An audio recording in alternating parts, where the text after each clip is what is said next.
and Barat, Mathematics and Science Division, Professor Dede Juhana, MSc, PhD, the Dean of Faculty of Mathematics and Natural Sciences, Professor Dr. Muktiningsi, MSc, PhD. To whom we respect, the array of deans and postgraduate director, Universitas Negeri Jakarta, our keynote speakers, Professor Shi Tien Chen, National Kaohsiung University of Science and Technology, Taiwan. Professor Reka Cole, Curtin University, Australia. Professor Iwan Sugihartono, Universitas Negeri Jakarta. Associate Professor Lee Ngan Ho. And all of our honored guests. Welcome to the 2024 Science and Mathematics International Conference. It is an honor for me, Natanya Kaira, and my partner, Ahmad Syahal, from Duta Universitas Negeri Jakarta, who will be your host throughout today's event. Before we begin today's event, we would like to thank our sponsors, Pertamina and Casio, for supporting today's event. And we humbly ask for all our honored guests and participants to follow Pertamina's Instagram at Pertamina Transcontinental and to visit Casio's booth outside. Ladies and gentlemen, now let us sing the Indonesian national anthem. To all in attendance, please rise.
Thank you. Please be seated. Before we continue towards our next agenda, allow us to introduce our facilitators for the workshop. Professor Ahmad Erfanian.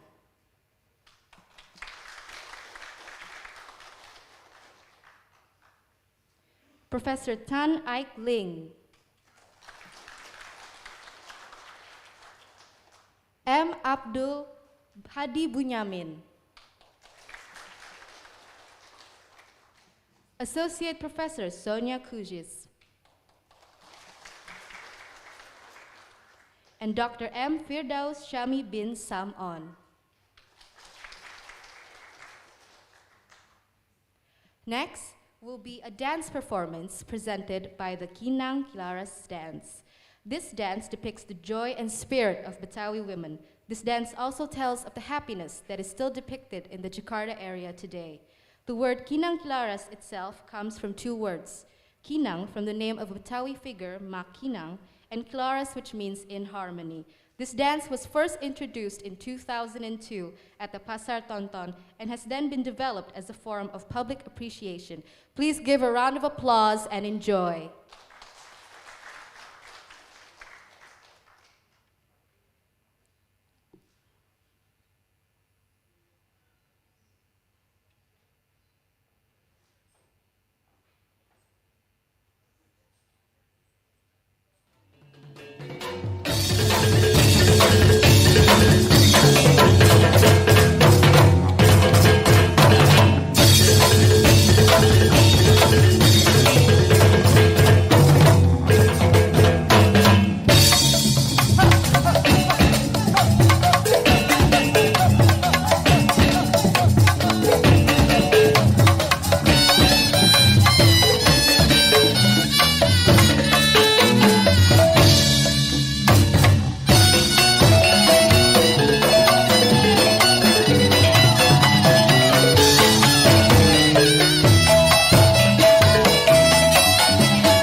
Thank you very much for the performance from our dancers.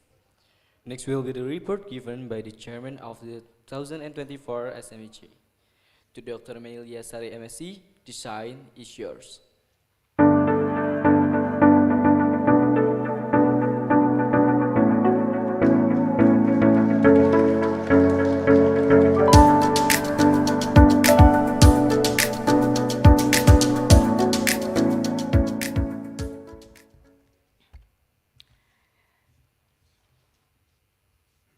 Assalamualaikum warahmatullahi wabarakatuh.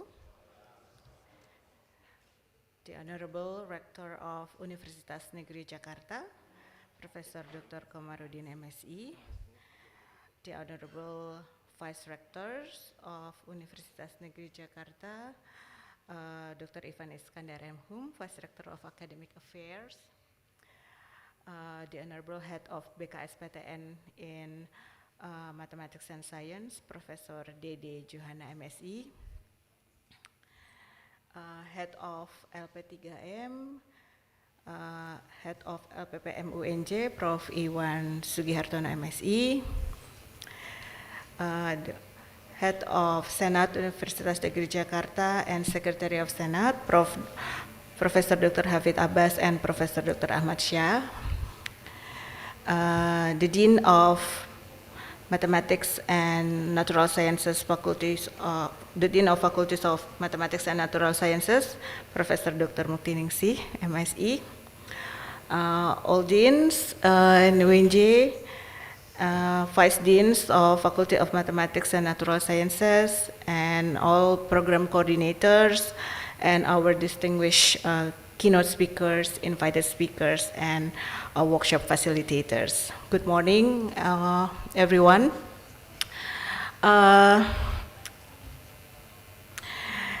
In a rapidly evolving landscape, the importance of science education has never been more paramount.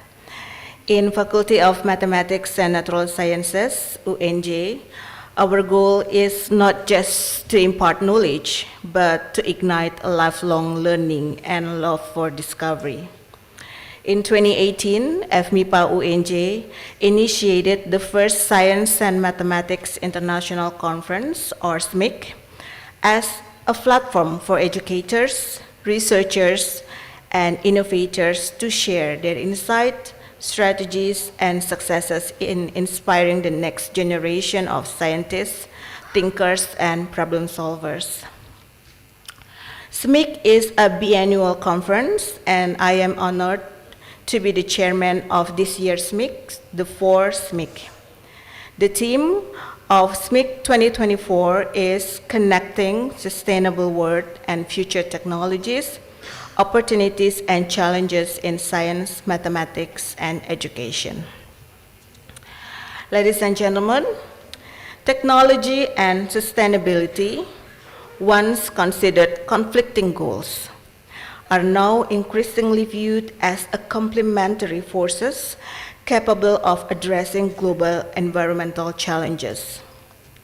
While technology has historically contributed to a resource of depletion and environmental degradation, it also offers the tools and innovation necessary for building a more sustainable world. One of the most promising aspects of technology's role in sustainability is its ability to accelerate innovation in areas like energy, waste management, and climate resilience. Ladies and gentlemen, this year, SMIC 2024, we are honored to collaborate with BKSPTN of Western Indonesia, consisting 34 public universities. Terima kasih, Prof. Dede. Thank you so much for the collaboration.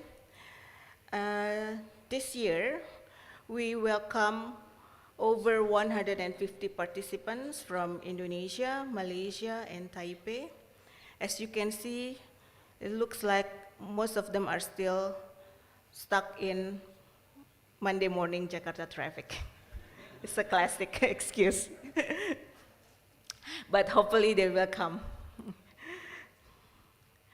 And we will have the privilege of hearing for our esteemed speakers and participating in workshops that challenge our perspective and spark new ideas. I encourage each of you to engage in meaningful conversation, share your experiences, and collaborate with one another. Together, we can transform the way we teach and inspire a sustainable future. I would like to thank our sponsors, Pegadaian, Casio, and Pertamina Transcontinental for their contributions. My deepest gratitude for the Dean of FMIPA UNJ, Professor Dr. Muktiningsih MSI. Thank you so much, Ibu, and all the Vice Deans for their continuous support. Lastly, from the bottom of my heart, thank you all the committee of SMIC 2024 for your dedication and hard work. It's all have made all of this possible.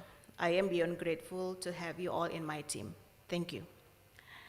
Lastly, as we embark this journey, let us remember that we are not just educators, but also lifelong learners.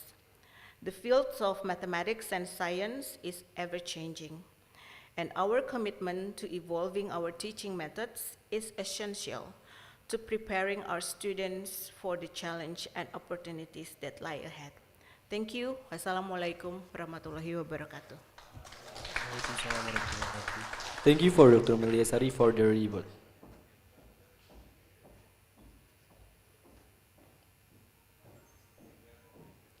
Moving on will be the foreword given by the Dean of the Faculty of Mathematics and Natural Sciences to Professor Dr. Muktiningsih. The time is yours.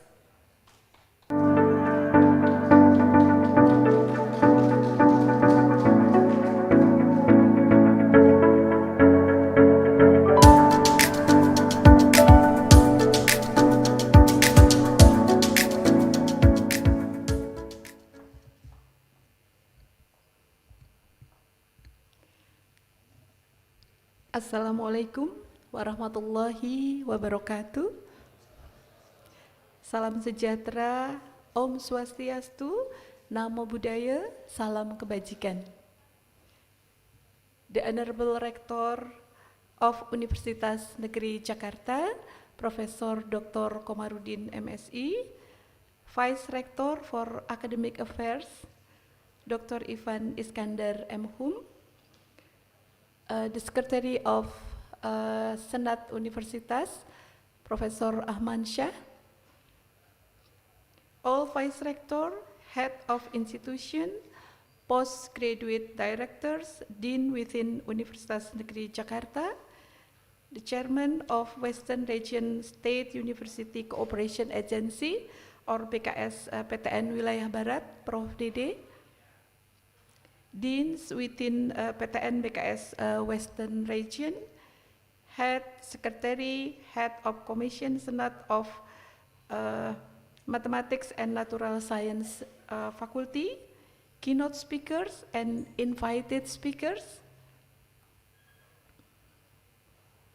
Head of Department or Study Programs within Mathematics and Natural Sciences Faculty, UNJ and BKS PTN Western Region, educational staff, all the faculty member, participant of the 4th Science Mathematics International Conference or SMIC, collaboration with Semirata BKS PTN West Region for Mathematics and Natural Sciences 2024, and students that I'm proud of.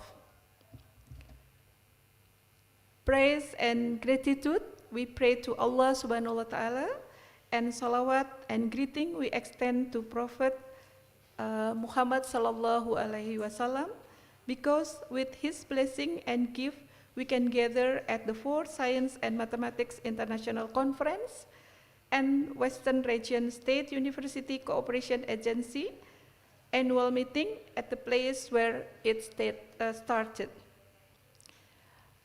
I would like to express my deepest gratitude to the Rector of Universitas Negeri Jakarta, Professor Dr. Komarudin MSI, who have facilitated this event very well. I hope this meeting will become a friendly event, strengthen each other, collaborate, and move forward together to contribute to the world of education in Indonesia. It is an honor for us at the 4th Science and Mathematics International Conference, FMIPA UNJ, to also receive the mandate to host the seminar and annual meeting of the BKS PTN Wilayah Barat. This association is an association of state university located on the three largest islands in Indonesia, including Sumatra, Kalimantan, and West Java. At this meeting, participants from a state university or PTN in Western region who attend were 23 universities out of 35 universities as members. The number of BKS delegates present is currently 102 people, consisting of the dean, vice dean, head of department, head of bachelor, master, and doctoral study programs.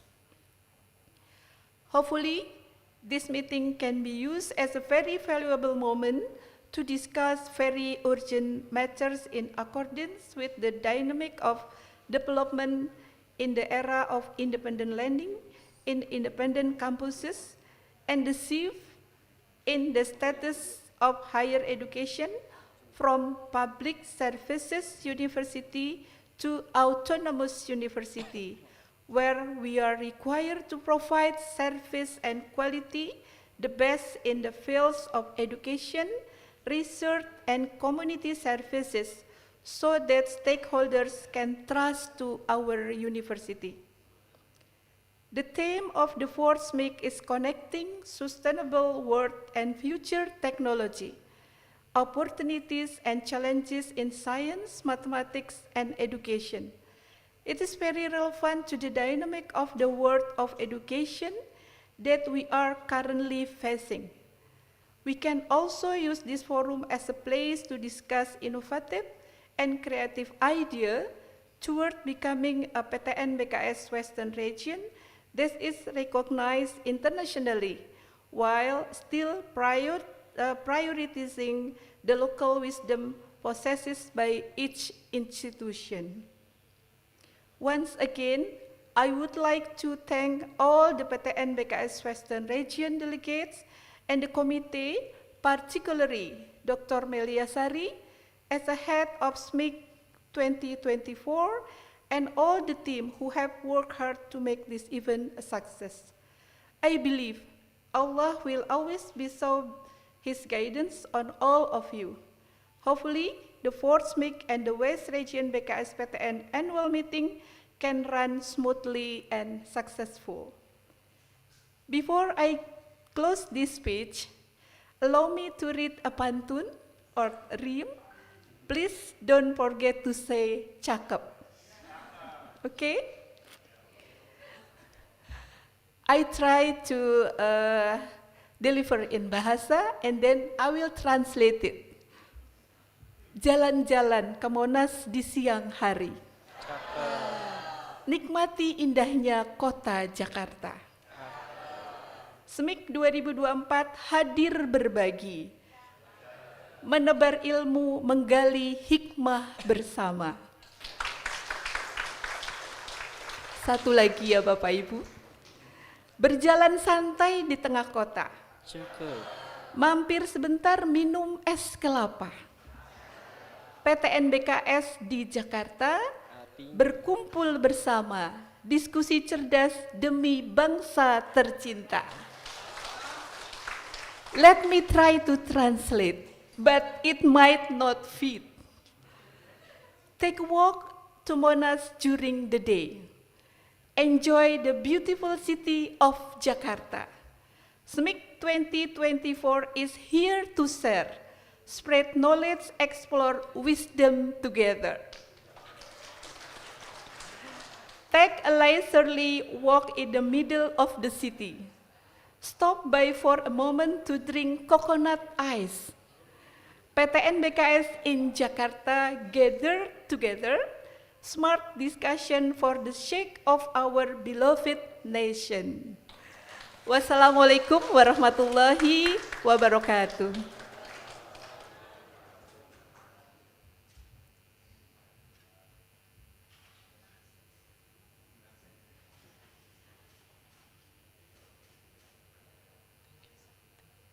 Thank you, Professor Dr. Muktiningsi, for word.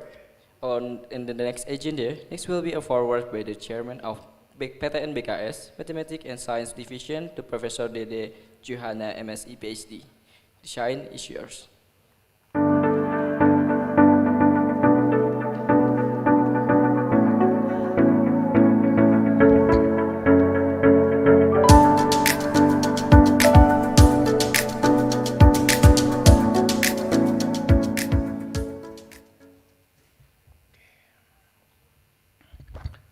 Bismillahirrahmanirrahim. Assalamualaikum warahmatullahi wabarakatuh. Oke, salam sejahtera bagi kita semua. Om Swastiastu, Namo Buddhaya, salam kebajikan. Good morning, respect to people, and good morning to Honorable. First, the Honorable Rektor Universitas Negeri Jakarta, Profesor Komarudin, and also Vice Rector, Profesor Ivan. And also Chairman DBKS PTN Barat, Profesor Dr. Muranti Amin and staff, and Dean, all keynote speaker, and also participant who attended in the 4th SMIC and Semirata 2024. And also I would like to thank the Dr. Melia Sari to organizer and seminar so it can be held today. As the chairman of the BKS PTN MIPA part Western, I would like to thank the Faculty Mathematics and Natural Science, Universitas Negeri Jakarta, especially Dean Professor Muktiningsi, Vice Dean, also Dr. Esmar, Budi, and staff on buying venue for Semirata 2024. The title of this conference is closely related to BKS PTN Barat in the mathematics, science, and education, such as the climate change, renewable energy, mathematics and data analysis, artificial intelligence, IoT, biotechnology, and other. I hope there is also important is also the education, the integration, the interdisciplinary based curriculum in this field of mathematics and science, and also encourage the critical thinking and problem solving. It's hope that this effort can be help in fact society to contribute to development of this country. And this year, Semirata meeting will be have many discussion. First, increasing collaboration between the public university in the Indonesia in part, in the field of mathematics, science, and education. And two, increasing collaboration within the framework of Three Dharma of higher education. Three, the cooperation with ICMEN, the work indicator higher education from DICTE. We also hope that the conference will foster researcher collaboration, improve the quality of research in the field mathematics, science, and education. Finally, enjoy the conference. Hopefully, there will be interesting discussion between participants and the speaker in this event. Thank you very much. Wassalamualaikum warahmatullahi wabarakatuh. Waalaikumsalam warahmatullahi wabarakatuh. Thank you to Professor Dede Juhana, MSc PhD, for the forward.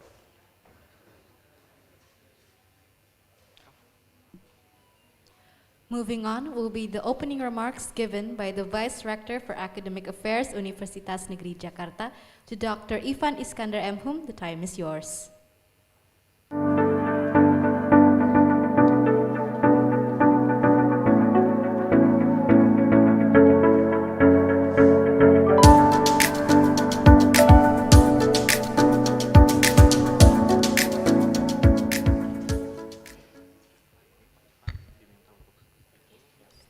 Bismillahirrahmanirrahim. Assalamualaikum warahmatullahi wabarakatuh. Selamat pagi, salam sejahtera untuk kita semua. Dear Excellencies, distinguished guests, dear colleagues, ladies and gentlemen. It is a true pleasure for me to welcome you all to the 4th Science and Mathematics International Conference, SMIC 2024, a biannual meeting hosted by the Faculty of Mathematics and Natural Sciences, Universitas Negeri Jakarta, in collaboration with the Cooperation Board of State University in Western Region. I'm very grateful to all prominent figures, the keynote and invited speakers, for taking time off your busy schedule to attend this important conference. Allow me to address our keynote speakers. Professor Rekha Cole, Science Education, Curtin University, Australia. I believe this is the second time for me to address you, ma'am. Professor Iwan Sugihartono, Physics, UNJ, Indonesia. Associate Professor Lee Ngan Ho, Mathematics Education, National Institute of Education, Singapore. Nidal Hassan, and PhD, Computer Science, Al Faisal University, Saudi Arabia. Professor Shi Tian Chang, Chemistry, Kaohsiung University, Taiwan. And also our invited speaker, Professor Ahmad Irfanian, Mathematics, University of Mashhad, Iran. Welcome, sir. Professor Dr. Hesham Ali Al-Shashi, Biology, University Technology Malaysia, Malaysia. Not here. Professor Oscar Gulakar, Chemistry Education, University of California, Davis, United States of America. I believe joining us via Zoom. Professor Manadu Sato, PhD, Physics Education. Not here. Tokyo University, Japan. It is also an honor for me to welcome and address all the deans in the United States, in the Universitas Negeri Jakarta, and all deans in the Mathematics and Natural Sciences, Natural Sciences faculties in BKS PTN Barat. Those wearing batiks, green one, are the deans. Welcome to Universitas Negeri Jakarta. And also our sponsor, Keijo, Pertamina, and Pegadaian. Thank you for supporting us. I'm especially honored to acknowledge and to express my gratitude to the Dean of Faculty of Mathematics and Natural Sciences, Professor Mutiningsi, Chair of the 4th Science and Mathematics International Conference 2024, Ibu Melia Sari, the Vice Dean, Chair of the Study Program, and all the committee members. Thank you for presiding over this event. The National Intelligence Council of United States of America in 2021 published Global Trends 2040, a more contested world. They say that we are dealing with shared global challenges of climate change, disease, financial crisis, and technology disruptions that cause food and water insecurity, global migration, new health challenges, and biodiversity losses, and also diffusing novel technologies, disrupting jobs, industries, and communities. And the most important issue is the baffling issue of what it means to be human. This year's themes of the conference, Connecting Sustainable World and Future Technologies, Opportunities and Challenges in Science, Mathematics, and Education, finds its place in the time when the Mother Nature is no longer affectionate as it used to be. Jakarta land surface has decreased to 15 centimeters per year in the last 4 decades. Sea level in all over the world has increased to 20 centimeters. The Earth's temperature has reached 1.4 degrees Celsius and predicted to be 1.5 degrees Celsius in 2100. Which means that we are now in the catastrophic climate destabilization. I wonder then what we academics can do about it. One message seems to be very instrumental we cannot strive for more of the same, that in coming years and decades, the world will face more intense and cascading global challenges, ranging from disease to climate change to the disruptions of new technologies and financial crisis. It is time for us to actively take part, perhaps, in the UNESCO program of greening education, in which education enables learners of all ages with the agency to address interconnected global challenges, including climate change, loss of biodiversity, unsustainable use of resources, and inequality. This greening education comprises 4 pillars of transformative education. They are greening schools, greening curriculum, greening teacher training and education, and greening communities. Perhaps it is time for us to apply the 3 stages of sustainable education as the educational response to sustainability as stated by Sterling in 2001. First stage, that is education about sustainability. That an accommodatory response, that is the newly revised national curriculum, which takes on board some sustainability concepts. Second stage, education for sustainability, some reformation of the existing paradigm to reflect more thoroughly the ideas of sustainability. The emphasis here is learning for change. And it is a position that many in the environmental education field advocate. And the third stage, education as sustainability, a transformative epistemic learning response by the educational paradigm, which is then necessary and increasingly able to facilitate a transformative learning experience towards sustainability. In order to connect sustainable world and future technologies to creating opportunities and coping with challenges in science, mathematics, and education, SMIC should focus on 4 core areas. First, scientific recommendation from this conference, transfer of expertise that can be derived from this conference, promotion of young sustainability educators, and voice for SMIC to be echoed to the world. Ladies and gentlemen, today I would like to highlight on the last point. The global challenges for sustainability require a transnational and trans-institutional efforts to educate people to protect our living space, the earth, preserve our natural resources for current and future generations, to find solutions for an aging society, to prepare our cities for the next century, because it is in vain to talk about sustainable development without sustainable future. I wish you the most fruitful days with interesting and stimulating discussion and exchange of knowledge so that we can together envisage the future of human beings. Thank you very much. Assalamualaikum warahmatullahi wabarakatuh. Thank you to Dr. Ifan Iskandar for the remarks given. And now we humbly ask Dr. Ifan Iskandar to please remain on stage for the bestowing of slayers to all of our keynote speakers and workshop facilitators. And we will invite for all speakers and the facilitator.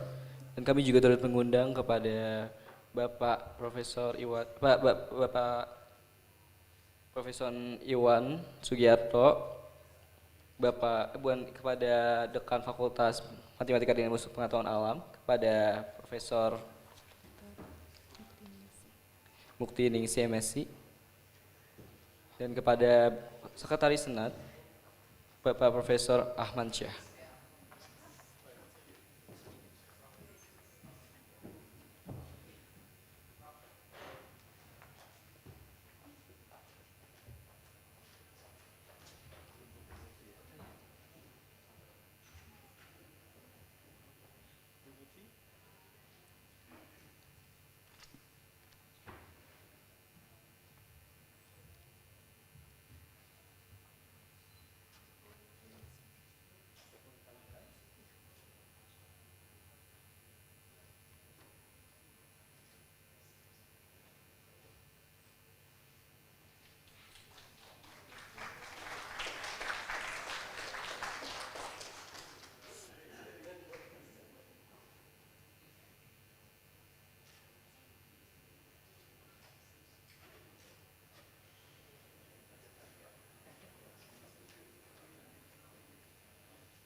Deva, ambilnya kalau bisa dari tengah aja.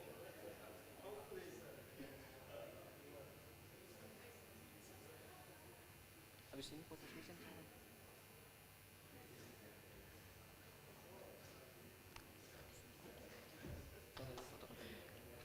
Baik, terima kasih. Berikutnya kita akan ada foto session kepada para kameramen. Boleh langsung ke tengah untuk mengambil sesi foto. Baik, saya akan pimpin dalam hitungan 3, 2, 1. Once more. 3, 2, 1. And last, 3, 2, 1. Dan kami turut mengundang juga kepada para dekan Fakultas Matematika dan Ilmu Pengetahuan Alam bagi PTN Wilayah Barat untuk naik ke atas panggung untuk melakukan sesi dokumentasi bersama.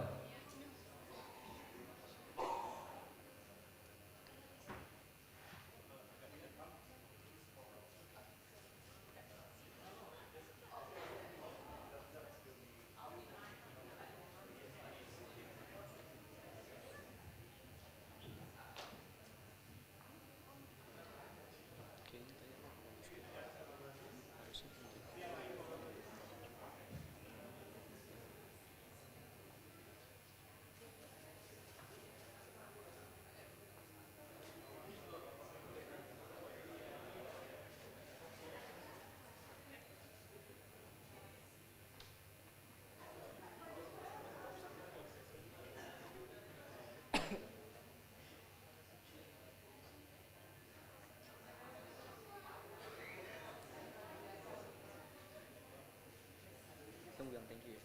Boleh kembali ke masing-masing. Kamu yang suruh duduk kembali ke tempat duduk masing-masing.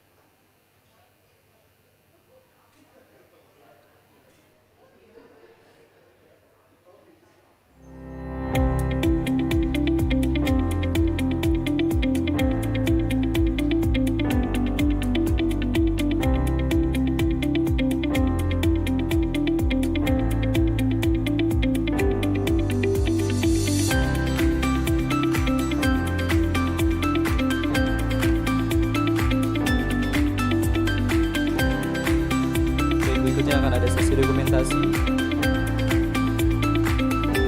Boleh saya dengan satu baik.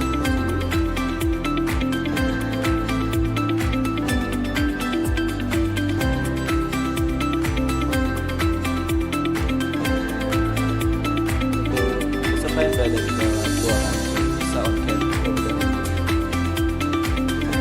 Baik, di dalam hitungan 3, 2, 1. Once more. 3, 2, 1. The last one. 3, 2, 1. Thank you to all of our honored guests. Please be seated once more.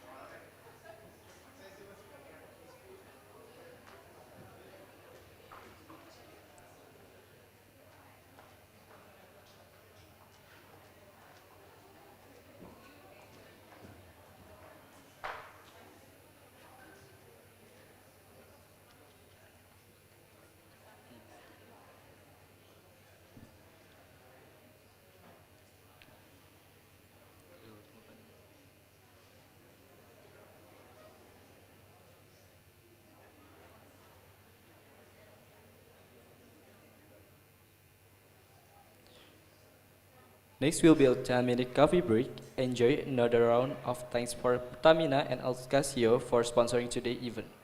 Before we begin, let us first watch a video showing SMICs in the previous years.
Ladies and gentlemen, next up will be a 10-minute coffee break. Please enjoy. And also as a reminder to all of our participants to have the chance to give your like for best poster using the stickers in your name tags.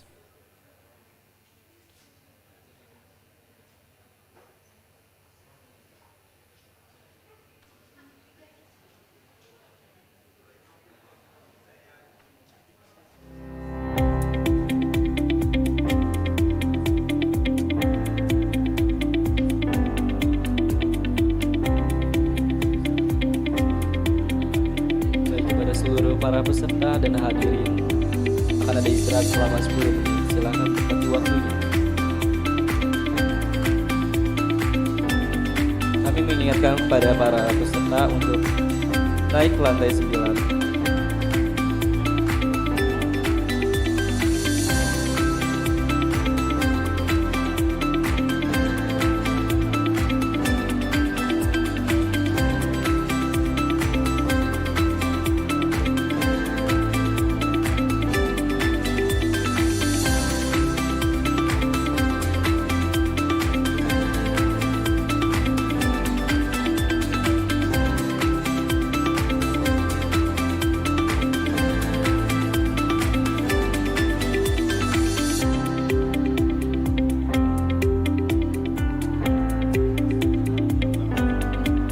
Baik, kepada para peserta workshop diberitahukan untuk masuk segera ke lantai 9 gedung Dewi Sartika, dan kepada para peserta yang berada di Zoom meeting untuk segera masuk ke dalam breakout room yang telah tersedia di dalam Zoom.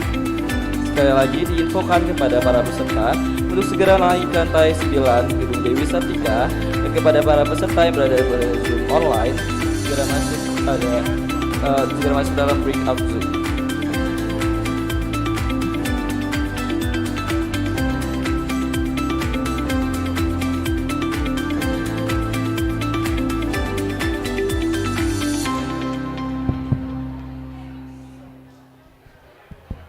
Cek.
Ladies and gentlemen, and all of our honored guests, please kindly return to your seats because the event is about to begin again in a few moments. Pada seluruh hadirin diinformasikan bahwa acara akan segera dimulai kembali. Diinfokan untuk segera duduk ke tempatnya masing-masing.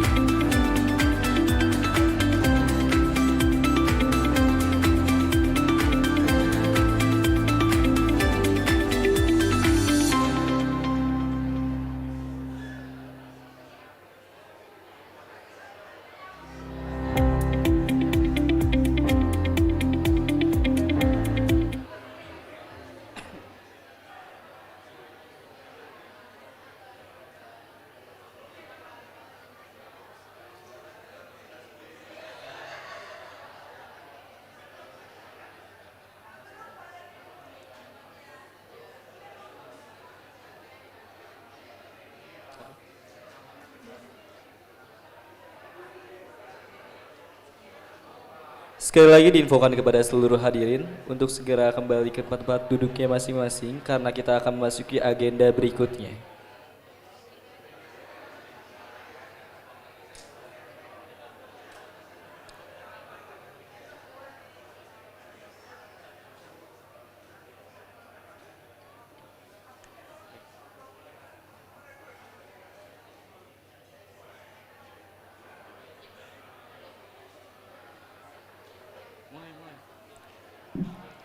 Ladies and gentlemen, before we move on to our next event, a friendly reminder to please follow Pertamina Transcontinental's Instagram at Pertamina Transcontinental and to visit Casio's booth outside because they have prize gifts that will be handed out. Next will be a presentation by our first keynote speaker, Professor Shi Tian Chen from the National Kaohsiung University of Science and Technology, Taiwan. Moderated by Dr. Irma Ratna Kartika, MSc Tech. To Dr. Irma Ratna Kartika, MSc Tech, the time is yours.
Assalamualaikum warahmatullahi wabarakatuh.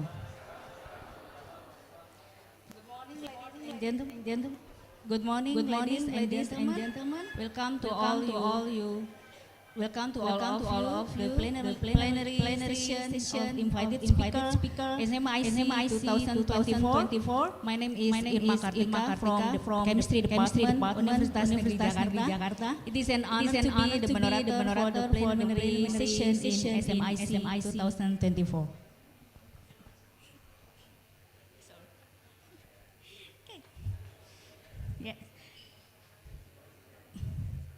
First, let me introduce our excellent keynote speaker.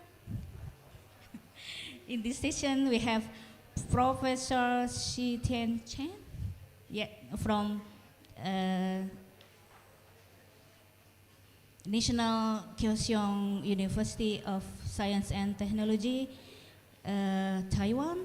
Yes, and his key research area is about soil water remediation, and then biotechnology, catalytic oxidation, statistic modeling, agro-wastage recycling, and reuse. Before the presentation begins, please allow us to inform you the detail of this session. Keynote speaker will present the material for about 30 minutes. And then after that, there will be questions and answers session for 15 minutes. Now, allow me to welcome the speaker before the session begins. Good morning, Prof. Chan. Yes, how are you doing today? Actually, perfect. I like here. Thank you. Thank you so much for joining us in our conference. Are you ready to begin the presentation? Well, Yes. Ladies and gentlemen, let's give the floor to Prof. Chan. Yeah. well, for the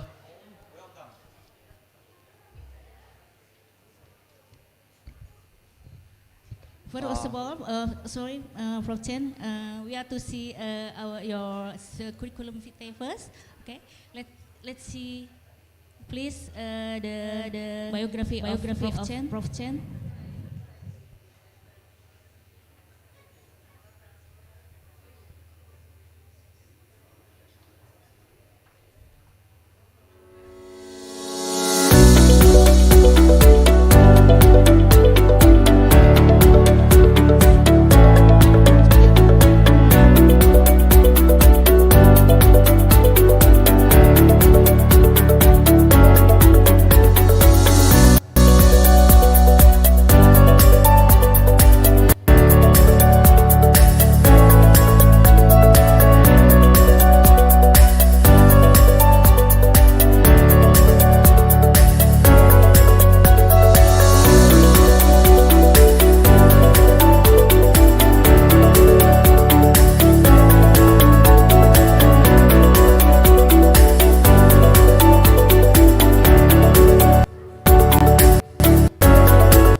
Please. okay. Say- Thank you For for the short. recap.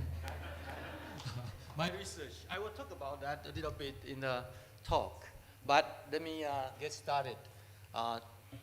Conference chairman, Dr. Media Sari, and associates, Dr. Moody and Dr. Dede, okay, and I think the vice rector, he might not here, of the university, Dr. Iva, and all the distinguished guests and delegates and researchers. Most importantly, the young scientists and educators in here or via the internet to join this conference. Good morning to you all. Okay. My name is, As you can see, Tian Chen. I'm from Department of Safety, Health, and Environmental engineering of National Kaohsiung University of Science and Technology from Taiwan. Okay. I'm glad, really happy to be here today as a researcher to come to this stage and share something I know, I knew, and something I don't. You know, as a researcher, sometimes if you have something you don't know, you just feel heart is pumping and just worry something might happen someday. But today, I find a method to transfer this worry, okay? If I do it correctly, I just try to transfer my unknown to you, okay?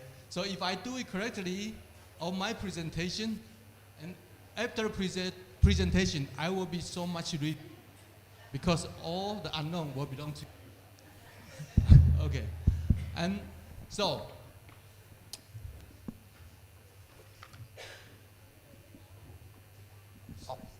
to that. Sorry about that.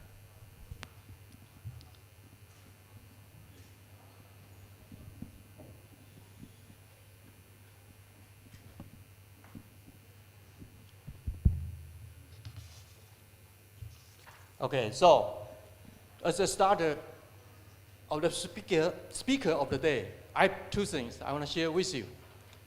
The first thing is a fact, and the other is a question. The one fact is that the teacher always tell us that since we are getting better and better, right? So I'm the first one, and the follower presenter will be better and better. I show you this is a fact, okay? And I'll tell you another, is a question. You know, everybody here, see, full of people in this room. You wake up early this morning, okay? You go through a heavy traffic of this gigantic city of Jakarta. You come to here, you're sitting here, then a question you are in your mind might raise. That is, why am I here today? Okay? You have two choices. One is for coffee. The other is for the keynote speech. So don't give me the answer. it will be quite cruel. Okay, I like coffee. Something like that. No, but I attend conference from time to time. 10 out of 9, if people ask me this question, for sure I'm here for coffee. And so I searched the coffee in Indonesia. Okay. And I find some truths. Actually, it's easy to find. It's not really a mystery. Okay. You are a great producer country of coffee. Okay. And you produce very nice coffee in this country. Okay. For example, the kopi luwak, right? Famous from Indonesia, no doubt. Even I was small, and I know this. Okay. So, why I want to show something you already knew? No, I'm not. Actually, what I show you is that this is my desk. Okay, quite messy. I hide things away. But this is the coffee on my desk. See? So the rational reason would be this photo show friendship. Okay? A professor got coffee from the friend in Indonesia, and I thank you for that very much. Okay. Well, a little bit about myself. Thank you for the mediator's introduction. But I want to show something else. I graduated from Chingong University, and I went to United States for master and PhD program. And I got back. I went to Japan for 1 year.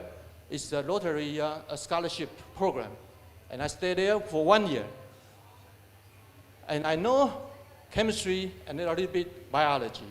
But the most important thing I want to show you on this slide is in the red rectangular, is that when I was very young, young science researcher, I got a prize, actually, from Purdue University.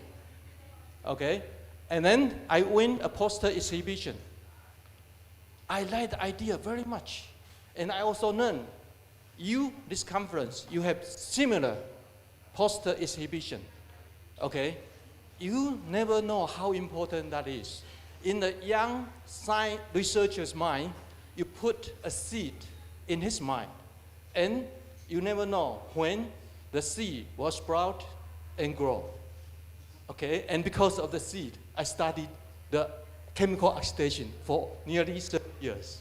Okay? And I enjoy that. Okay, so I will say something about me. That's the previous presentation. And I will say something about chemistry, especially the electrons, the catalytic oxidation, and my journey about this topic.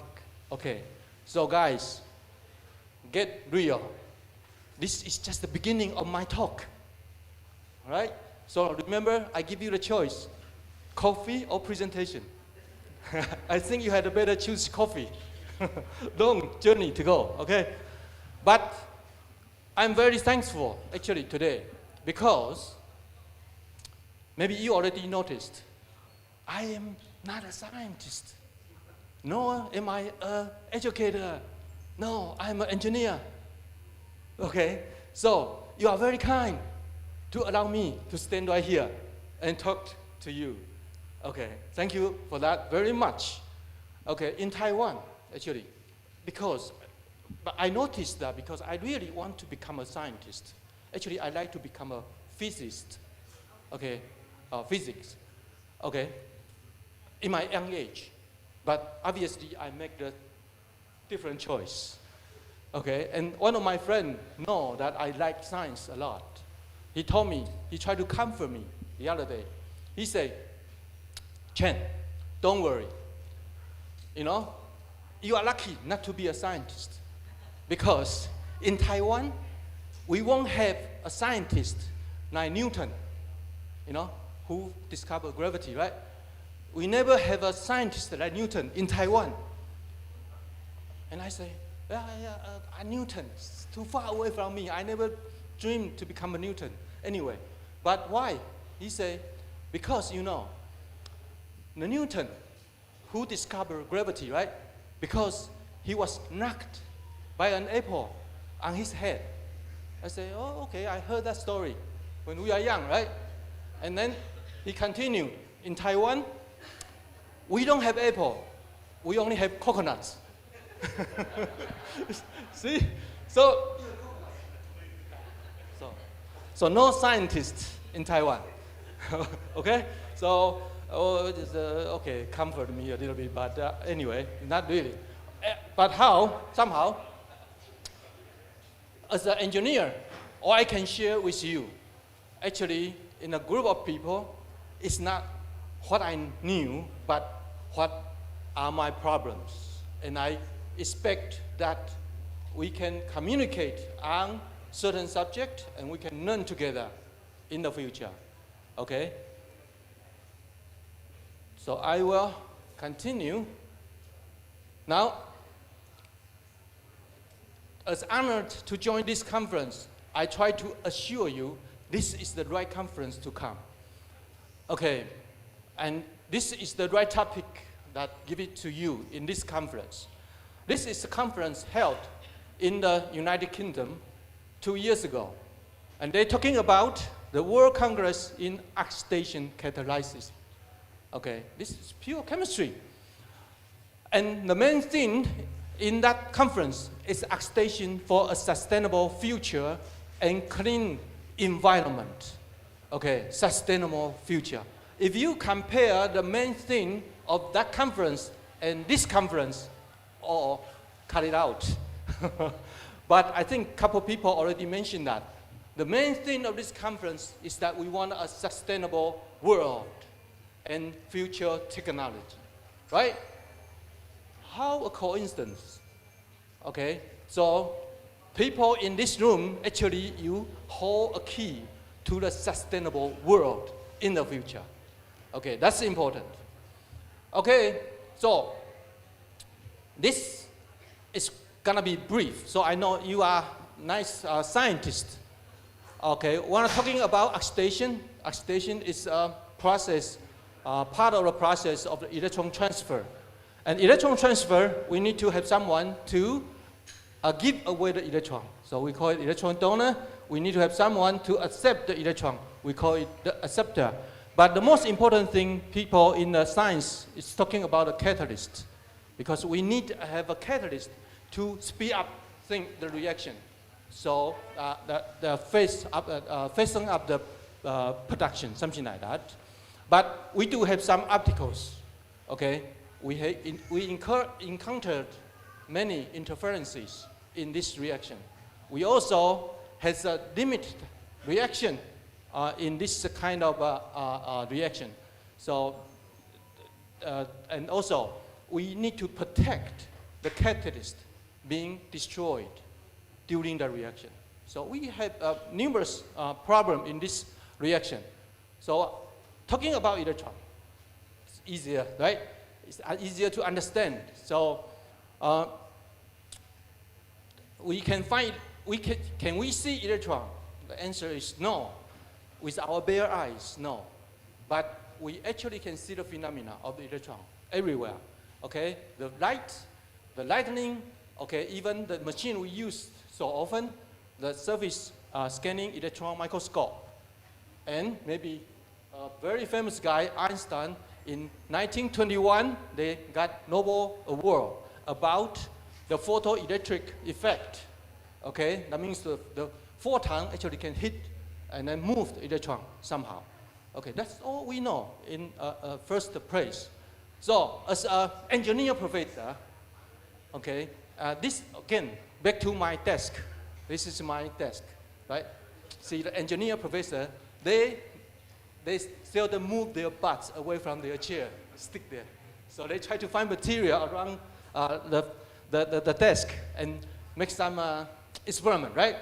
So for this conference only, this is very first time for this conference only, I find some crystal, okay, in my box. Actually, I purchased it on a trip to Japan, and they sell crystal.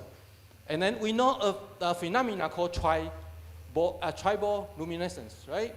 So we strike two crystal, and we can some fluorescent lights. So now, we are not just knowing this, we want to do it, okay? So I try to do it. Magic in all time, okay. Ta-da.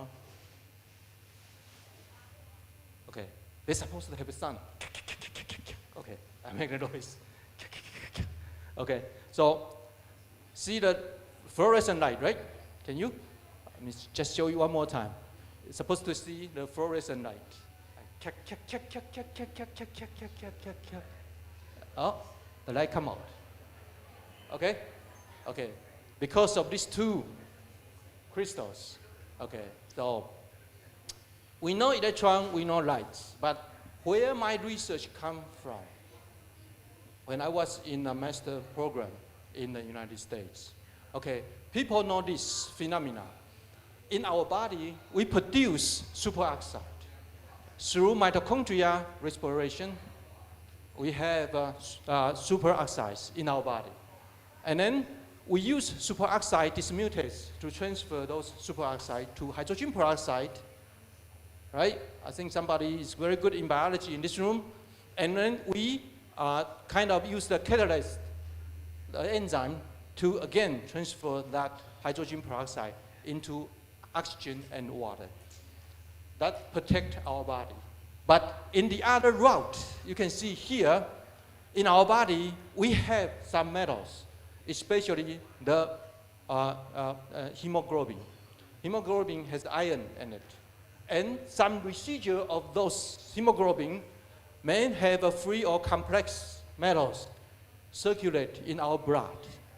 So now, something happened here is that if the peroxide meets the iron complex, they will produce radical, right? And then in biology, they explain that this radical may be needed by our body to protect the invasion of estrogen. Okay, but one thing, they can also harm our cells. Okay, that's why we take vitamin E and vitamin C after the meal. Okay, well, so if that is true, now, at that time, we think that why not? We take this hydrogen peroxide with the iron structure and produce some oxidative capability and destroy the pollutants, because I'm an environmentalist. So, degradation of harmful chemicals. Okay, so we did that. Okay, so I explained to you in chemistry, this is the Fenton's reaction. Peroxide come with the iron, they will produce free radicals. The strongest free radical, the hydroxyl radical, in the reaction. Okay, so this reaction, actually, it works, but in a very special condition. You must be in acidic condition. So pH must be lower than 3 or something. Okay, low pH. And this not really have a high selectivity. And they produce a lot of byproducts. And because of those byproducts, they actually deactivated the Fenton's reaction. No good. So in the real application in environmental engineering, this reaction produces large quantity of sludge if you use it. And then that soil, if we treat with Fenton reaction, we lost all the organic matter, almost most of it. Okay, so it's not good for the soil. So soil texture start to deteriorate. So it's not really. So we use heme because the heme we used, they can operate at neutral pH. So no acidic pH condition. Neutral pH works. And we expect that because of the porphyrin structure around the iron, and then we can have better selection, okay, targeted on the proteins.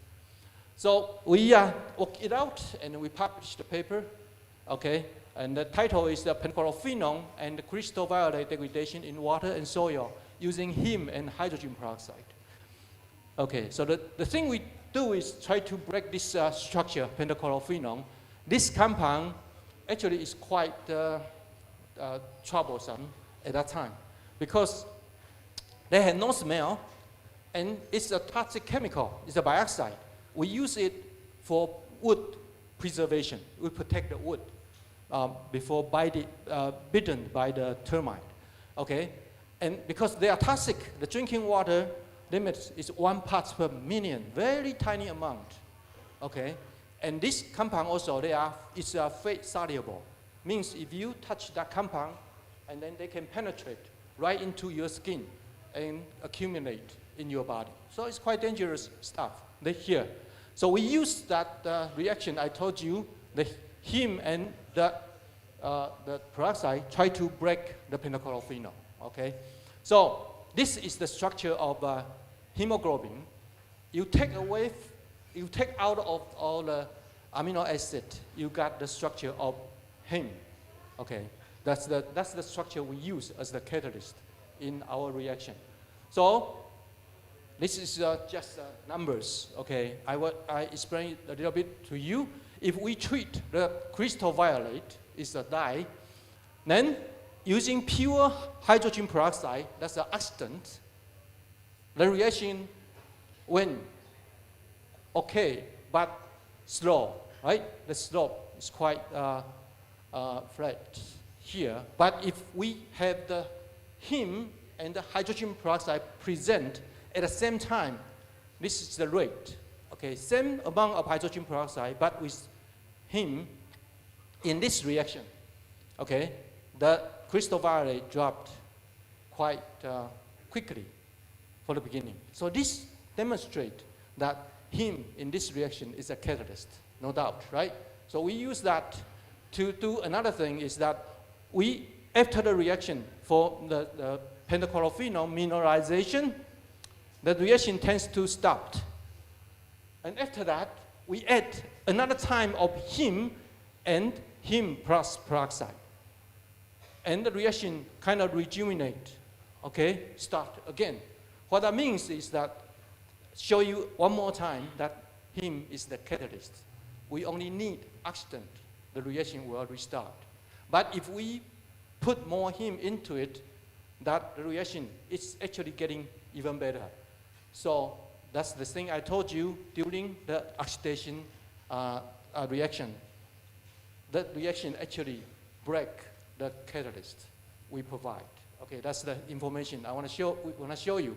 And we did a lot of research on this subject, just try to use the heme and peroxide to treat the pentachlorophenol in soil, and we can see the degradation.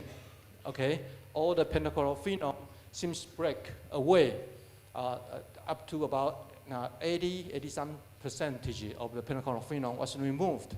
And you think, oh, 80%, that's another question I want to mention it to you. In real treatment, we never be able to reach 100%.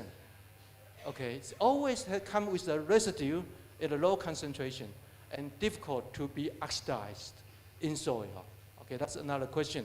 But at that time, actually, this is a big program from US EPA, US Environmental Protection Agency, and then they try every kind of method, try to break the pentachlorophenol out of the soil.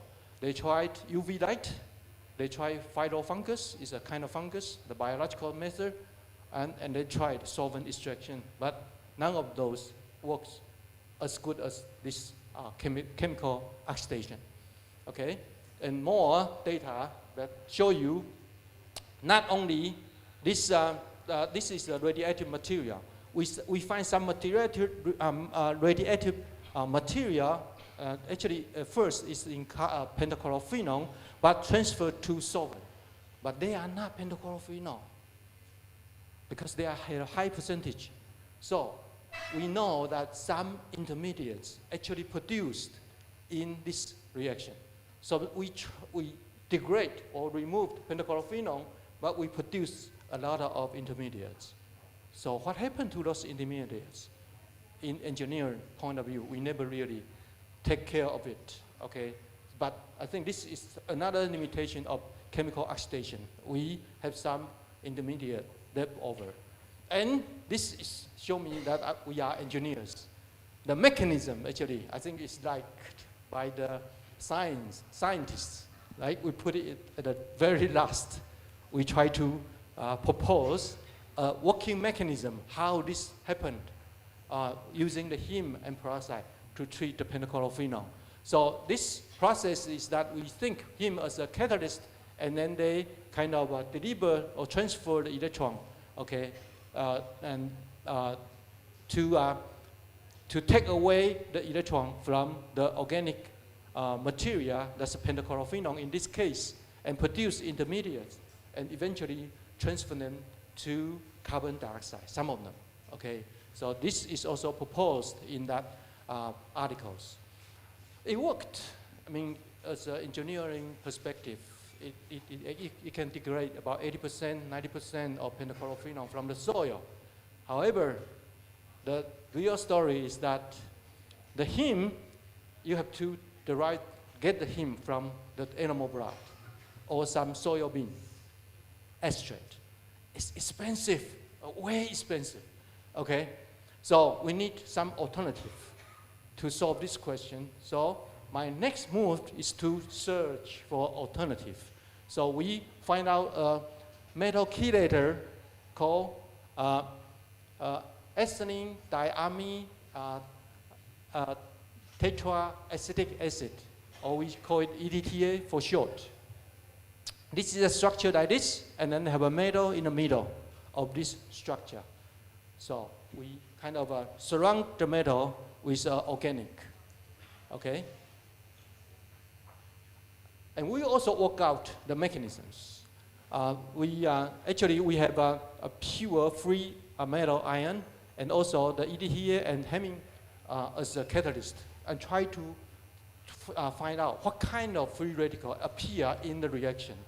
And as you can see, if we inhibited the reaction using superoxide dismutase, okay, the superoxide dismutase transfer the superoxide into hydrogen peroxide. So if we add this, then in the reaction with EDTA ion and heming were stopped. No reaction. Okay.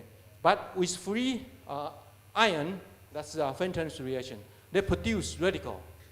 Okay. And then if you add isopropanol again, they will stop the reaction. So they produce some kind of hydroxyl radical too. Okay. So in the old time, the people used to say that in the Fenton's reaction, we produce hydroxyl radical. And some reactions similar to Fenton's reaction also produce hydroxyl radical. But in our case, we show it's not true. Okay. And so we use the heme EDTA ion and then to treat and to apply it to some industry for organic removal. Okay, so this is the list of the patent we have in our laboratory because of this research. And this is when we first used the EDTA ion instead of heme to treat the crystal violet. And you can see that after adding the EDTA and the peroxide, and then you can see a few seconds later, this is the change of the color of these bottles. Okay, all the crystal violet disappeared just in seconds. Okay, so this is a very fast reaction.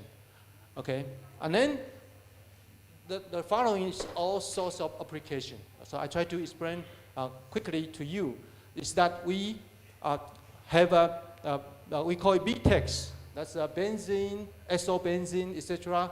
The volatile chemical in the soil, and we try to treat those pollutants in the soil. So engineering-wise, we pull the air out of the soil, and those BTEX compound will follow the air, and then we direct the air goes through the peroxide and also activated carbon coated with the EDTA ion. Okay, and then we collect the outlet air to analyze how many BTEX left. Okay, and this is the result we have. Okay, without the peroxide and the EDTA ion, see the effluent BTEX is quite high. This is control group. Okay, but once you apply the EDTA and the peroxide, the remaining BTEX is quite small. It's quite small. It works. Okay, so usually we use this unit in some soil treatment site. Okay, they might have certain emission of volatile organics. Okay, and we also use that technology to treat very high COD media, because as we know, chemical oxidation, the benefit of chemical oxidation is they have no limit on the strength of that contaminant. So we kind of absorb those COD, the di-COD in a box, and then after that we adding peroxide and the ion complex. And we can break that, the di-COD here, okay? And we can now use this one because the COD has been removed. We can use this one again to absorb more COD here. So it's kind of we absorb the COD and we regenerate the activated carbon, and we resorb the COD and we regenerate the COD. Look at the curve. It's in red. If we do that, the degradation is quite consistent. Okay? But if you don't do that, then eventually those activated carbon will be saturated and you will see no further degradation. Okay. So we use that to do another task, is that the production of sludge. The sludge in the treatment plant is a problem for the environment because we have to bury them. And the land space is kind of scarce in Taiwan. So we want to cut down the volume of the sludge. So here we add different amount of the EDTA and iron and peroxide, and about less than 1%, you can see the difference, okay? Without treatment, the sludge remain there at a high volume, but with the treatment, we can remove almost 70% of that volume in the sludge stream. That means we can save up to 70% of the space money instead of holding all the sludge to the landfill. Okay, so that's another thing we do. Okay, and we also do some treatment in dyeing company because they are complaining that those chemicals in the dye, they are getting even more and more complex because of the texture dyeing nowadays. So some chemical is not easy to be degraded here in a biological method. So we pull out the effluent stream out of the biological unit and we add the EDTA ion and peroxide.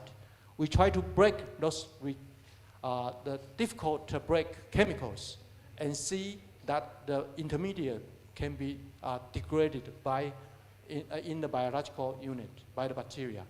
Okay, and that's the data what we have. Some of the data was blocked, but I think it's fine. We can show you that every time we add in the hydrogen peroxide, that's here in this area and in this area, okay, that the removal efficiency getting higher, 90%. And the 90% is enough for this company to have a clean effluent to meet the standard regulatory standards. Okay, so that's what we applied for these chemicals. Okay, And we also do something like try to use the EDTA ion and peroxide to ignite the stress or oxidative stress and see how bacteria react. Try to create some proposal, the biologist proposed that this stress will kill bacteria, right? So we find out that it's kind of interesting that the stress was strongest during the middle pH, the neutral pH. The neutral pH, that's the pH in our body. So that means that the oxidative stress works quite well in our body, right? We don't want that, so we test vitamin E and vitamin C and see how the cell does data, okay? And this, as you can see, okay, if you use catalyst, no cell death, because catalyst will remove all the peroxide. But if you don't use the catalyst, and in the previous slide, you can see about 50–60% cell died. Okay, but if you use vitamin E and vitamin C, the cell death is about 30%, right? So eating vitamin E and vitamin C actually help. So after the meal, maybe you wanna have one for you, okay? And also, I think time is not enough for me, but I wanna finish this one because we find some relation between the chemical oxidation and the photo oxidation. Okay, and then we publish this data in journal because if we add the TiO2, it's a photo oxidation, they have certain optimal point for adding the TiO2. Okay, but if we have EDTA and hydrogen peroxide, and also show that they have optimal point for the chemical oxidation, but the TiO2 dosage will be much, much less. Okay, we don't need that much TiO2 to have reach about 88% of that degradation. And one thing I want to show you here very quick is that the TiO2, this is for dye degradation. AR114 is a chemical dye. You can degrade about 40% or 60% of that dye using TiO2 alone with the UV light.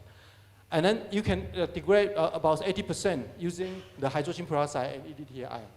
The most important thing is if you use both, and we find out, you can improve a little bit further of that degradation. So combine the photo degradation and the chemical oxidation, I think it's important here. And different dye, we see the similar situation, okay? The combination actually works better.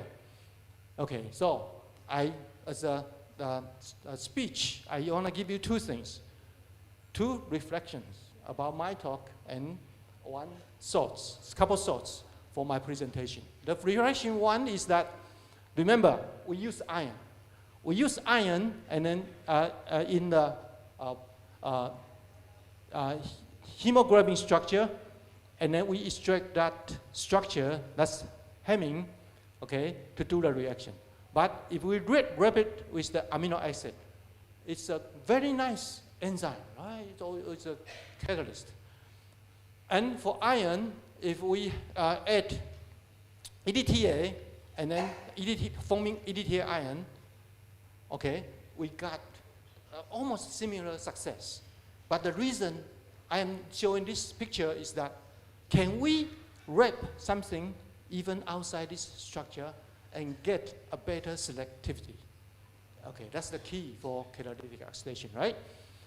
Okay, another reflection is that this is not actually my field, but I was told because in Taiwan we make very small chips, and in that small chip they have a technology called lithography, and in the lithography they need to have coating a very thin layer of membrane. Okay, and this is how they coating that membrane. They coating that membrane using zinc oxide, and then you actually can make that layer into we call it atomic layer deposition. Okay. So if we can make those thin layer of the membrane, if we can degrade that metal oxide or metal catalyst with different substance. That means we can actually try to start to mimic very complicated structure of real enzyme. Okay, so we can think about that. But most important thing in this conference, I told you earlier, I'm here to share what I don't know. So I want to give you this I don't know thing here, is that in the field of catalytic oxidation, work with some remaining questions need to be answered. One is that we are very difficult to get complete degradation. This is not actually not the problem about the mechanism of oxidation itself. It could be the media, okay, we work with, but we need to find out the way to do it. And we really like to have a selectivity of this catalytic oxidation reaction. If we have selectivity, that means we will degrade the pollutants only in that system, and that will protect the whole system. And we also want to have a high efficiency to remove those pollutants. And sure, we want to know the detailed mechanism of the whole thing. I think that's all something we still working on, and then hopefully somebody in this audience may find some solution someday. Okay, I think that's pretty much all I have for today. So thank you for your listen. Okay.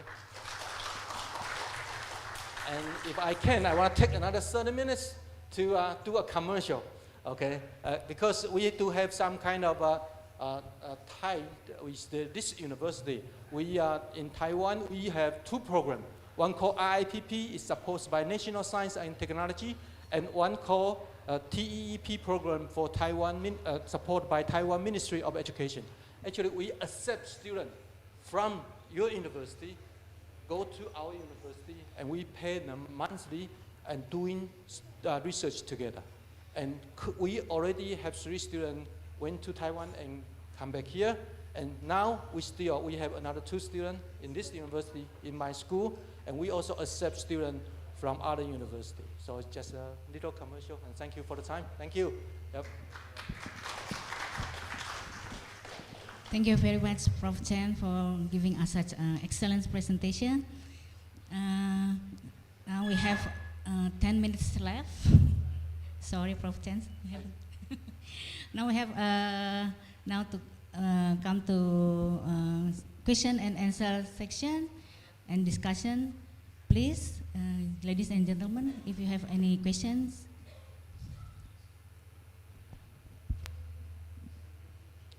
Well, just to let you know, asking question is free, no charge.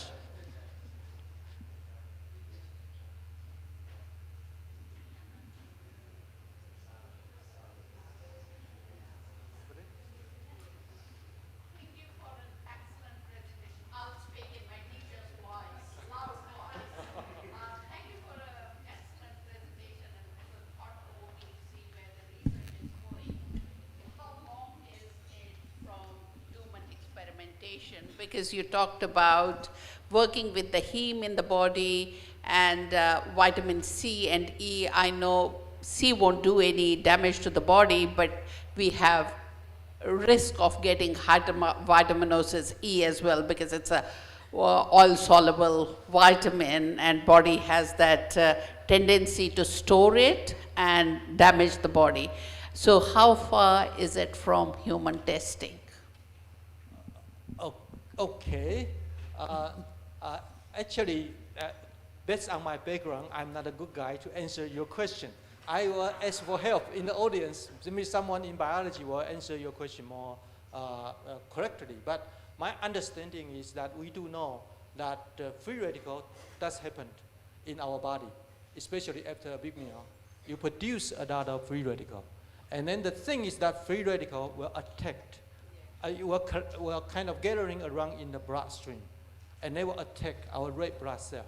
So if you do that quite oftenly, that means you will have a fragile red blood cell.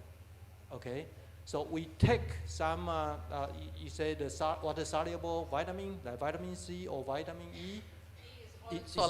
It's not really, yeah.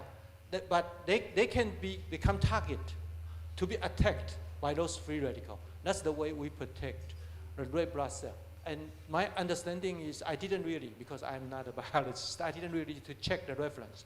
But my understanding is that this is kind of people doing that all the time. That's why in Taiwan, the vitamin E and vitamin C, they have a good business. They sell a lot of vitamin E and vitamin C, and people taking it. Okay, but maybe somebody can give me more information on that part in terms of the possible damage to human body. Sorry about that. Not really quite. Thank you, thank you. No, I was hoping that it will go into the labs before, yeah. Okay. Thank you. Okay. Thank you very much. Okay, please. Next question, please. Yes. Mr. Esmar. Yeah, thank you, Prof. Chen. I'm interested with the first slide presentation about the coffee. So, yeah, about the coffee. So, our elected president always say when he speaks in all the forum, I can stand in front of the forum for 2 hours if they provide the coffee, the coffee. So is it true that the coffee can make our stronger, something like that? And then also several years ago, our country also have the news about the drink the Vietnam coffee, and it very dangerous for our health. So is it related with the catalytic oxidation? Thank you for the answer, Prof. Chen. Thank you, Mr. Esmar. Yeah, it means that coffee is an antioxidant, right? That's the question. I admire this audience. You are come with varieties. The question actually, again, this is really not in my field, but I think coffee does the body good. We've been looking at the literature. Okay, some say maybe dangerous for a certain part of people, and some say it's good for your health, especially mentally. Okay, so yes, to me personally, I believe coffee is good, but in here it's a science lecture. We don't guess, so I need somebody's help for that. Okay, and then but for your first question, I didn't really quite get it. If coffee is an antioxidant, is that your question? Is it good for your health? Or? Yeah, it's good for your. I think that's if it's good for your health. I answered that already. I'm not. For some, I think it's not, but for most of them, I think it protects our mental illness. Something. That's what I know. Okay, but and other than that, actually, coffee for me, I just enjoy it. I drink coffee from time to time, not really often, but I do enjoy coffee. Okay, so sorry for that. I don't think I answered your question. Yeah. Okay. Yes. Another question, please. Thank you.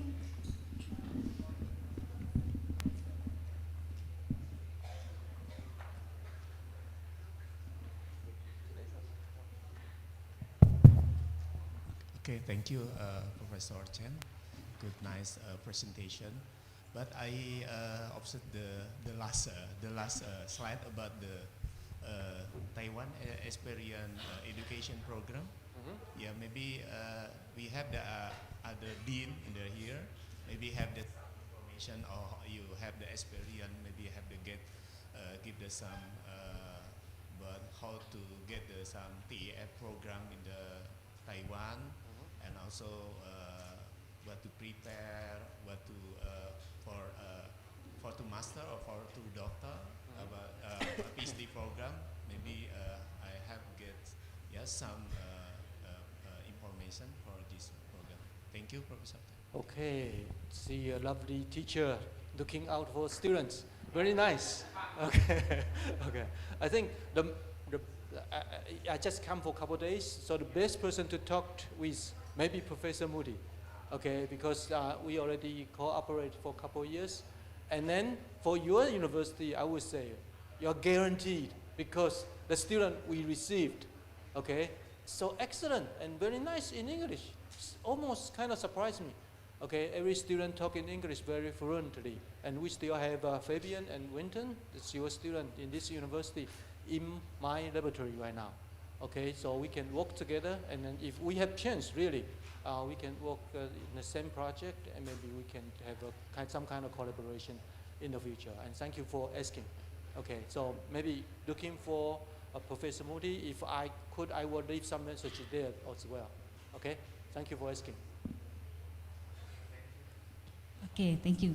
So, due to the limited time, we need to end the discussion session. So, thank you very much for participating in question and answer. Okay, thank you for your meditation. Yeah. Okay. We have finally come to the end part of this session. To Prof. Chan, are there any final thoughts before we end this session? Okay, final words. I love you people. Nice audience. Thank you very much. Thank you. Okay, thank you for the concise closing remarks, Prof. Chan. Yep. Now, please allow me to also take some highlight points from this session. So, catalytic oxidation is a process which catalyst facilitates the oxidation of the substance, right? Typically, to convert it into a less harmful or more useful forms. Yeah. This process is widely used in various industrial applications, including pollution, chemical production, energy generation, and so on. So, especially here, you talk about an alternative catalyst, IDTA iron, an artificial enzyme, yeah, and the function is for crystal violet degradation, and then removing high COD dyeing wastewater, and also sludge reduction, and so on. And also we have to consider also about complete degradation, and then selectivity, and then efficiency and detailed mechanism. Okay. Very nice, very nice. Next time I might not have chance to come. You can ask the mediator to talk. Thank you very much. Thank you very much. And finally, we would like to thank Prof. Chan, for joining SMIC 2024 and delivering an excellent presentation. Please let us to give you an appreciation. Yes. Okay. Yeah. For your excellent speech. Yes. Oh, okay. Okay. Yeah. Thank you. Yeah. Back to MC, please. Thank you very much to Dr. Irma Ratnakartika for being our moderator, and thank you to Professor Chen. We cordially invite the Dean of the Faculty of Mathematics and Natural Sciences, Professor Dr. Mukni Ningsi, to present the token of appreciation.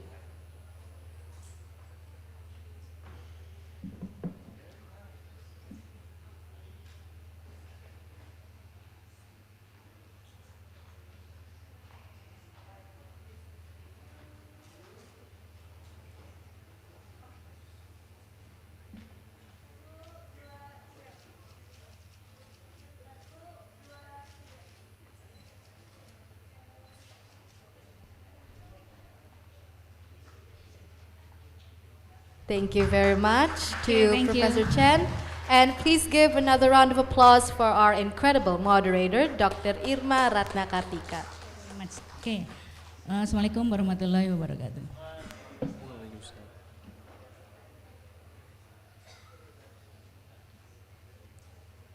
Moving on will be a presentation by our second keynote speaker, Professor Raka Kau from Curtin University, Australia, moderated by Dr. Yuli Rahmawati, PhD. To Dr. Yuli Rahmawati and Professor Raka Kau, kind issues.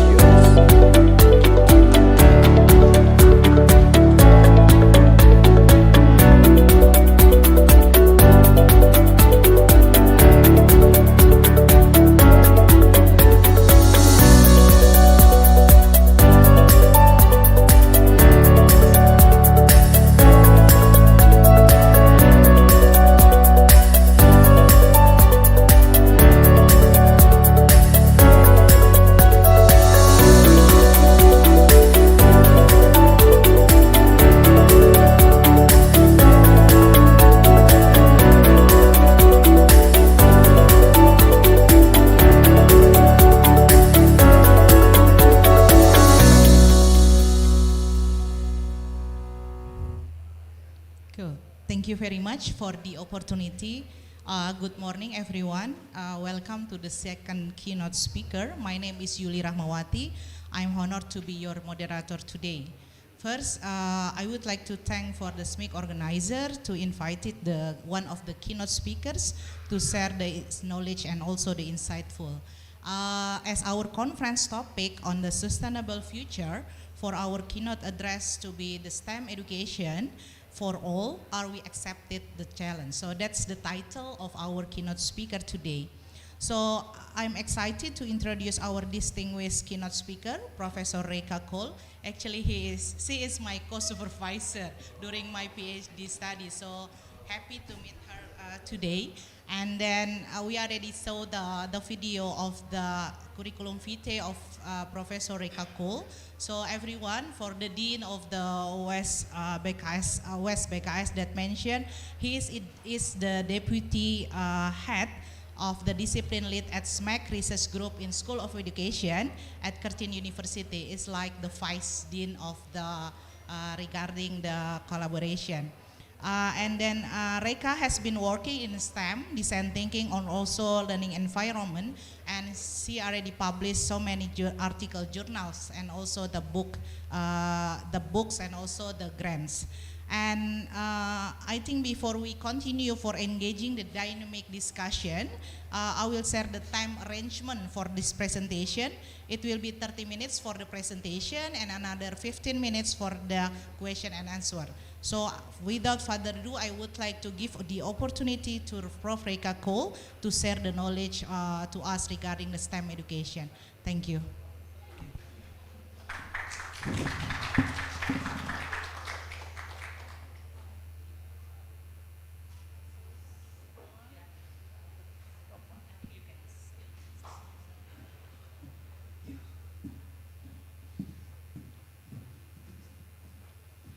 Good morning, everyone.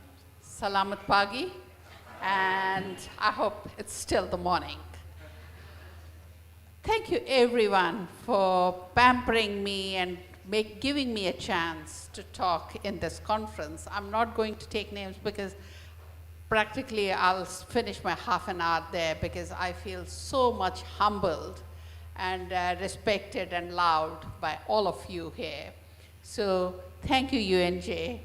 And of course, the Dean Mukti here.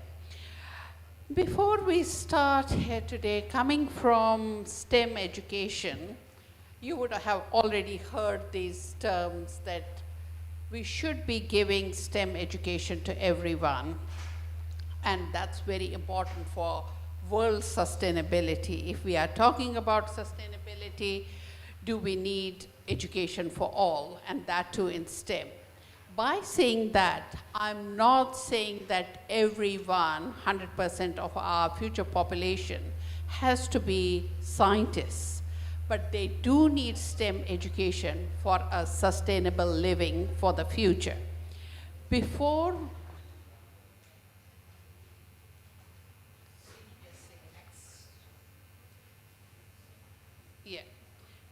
we start, I thought it's really important for me to acknowledge the land where I come from. That's the Wajak land of the Nunga people, where the Perth is situated, and also the land on which we are standing right now. In Perth, we are in the season of Diljaba, which represents flowering. And I thought it's really good to see our students flowering. We plant the seed and they flower in the spring. That's the idea behind this. STEM education, we have already brought so much progress. We have progressed in many aspects of life, like health, but the way Professor Chan was talking about, agriculture, infrastructural, renewable energy. STEM education is the key factor behind this progress. Much has been done, but still a lot needs to be done, because as we are facing this issue of sustainability, we need to find ways how to make STEM education leading us to live in a sustainable world. Moving ahead is, first of all, we do talk about STEM, STEM, STEM. But what is STEM and why is it STEM? Why is it important? To tell you honestly, I developed nearly more than a decade back 4 courses in STEM education. We are running in our school STEM courses around the world, but till date, I have not got a definition for STEM education. Everyone thinks of STEM differently, but to put it in short words, I would say it is an integrated curriculum of science, mathematics, technology, and engineering. And in my school and the work I personally do, I look at STEM. It's not important to have all the 4 elements of SMTE integrated. If we could have 2 or more elements integrated, we can qualify it as STEM. And why is it important? Innovation lies in STEM. If we have it siloed, there isn't innovation. The presentation Professor Chan did soon, you would have seen there was a bit of science, there was a bit of mathematics, there was a bit of technology and engineering. Although it came to us more of an engineering point of view, but you had elements of everything. So STEM education is not going to happen without integration, and innovation is not going to happen. STEM changes society. You agree with me or not? Think of anything, and right now we are in the age of internet or your cell phone, and how has it affected your life and even your teaching? It does change the society, and society invariably is in return changing the STEM, like politics. How different. I was talking to a politician yesterday only, and I said, you know, we have elections coming up next year. I said, it's hard work. He said, no, it's changed. With technology, one person can get my message across the country within a minute. So it's changing society, it's changing the culture, it's changing the education culture, it's changed the economics, it's changed the art. There was a time artists could not do their PhDs because they couldn't get their thesis out in a document. But now we can have electronic thesis and they can exhibit their pieces of art. Music, you don't need to have an orchestra of 150 people, and it's changing. So everything has had profound effect of the developments within the STEM. Moving ahead, more than that, if I look at the job growth worldwide, it is predicted that in STEM fields, the job growth by 2031 will be around 11% in STEM fields, whereas in other fields it will be slightly less than 5%. And you would know what these fields look like in engineering, everything around the STEM, jobs, how they look like. So where does Indonesia stand? I don't know how to, okay, I can do this, not badly. Indonesia is producing close to around 300,000 STEM graduates per year. India and China look to be huge, but you have to take into the consideration their population as compared to Indonesia. More better, when you look at the percentage of total graduates in STEM fields, 20% of Indonesian students are graduating in STEM fields. I would say it needs increasing.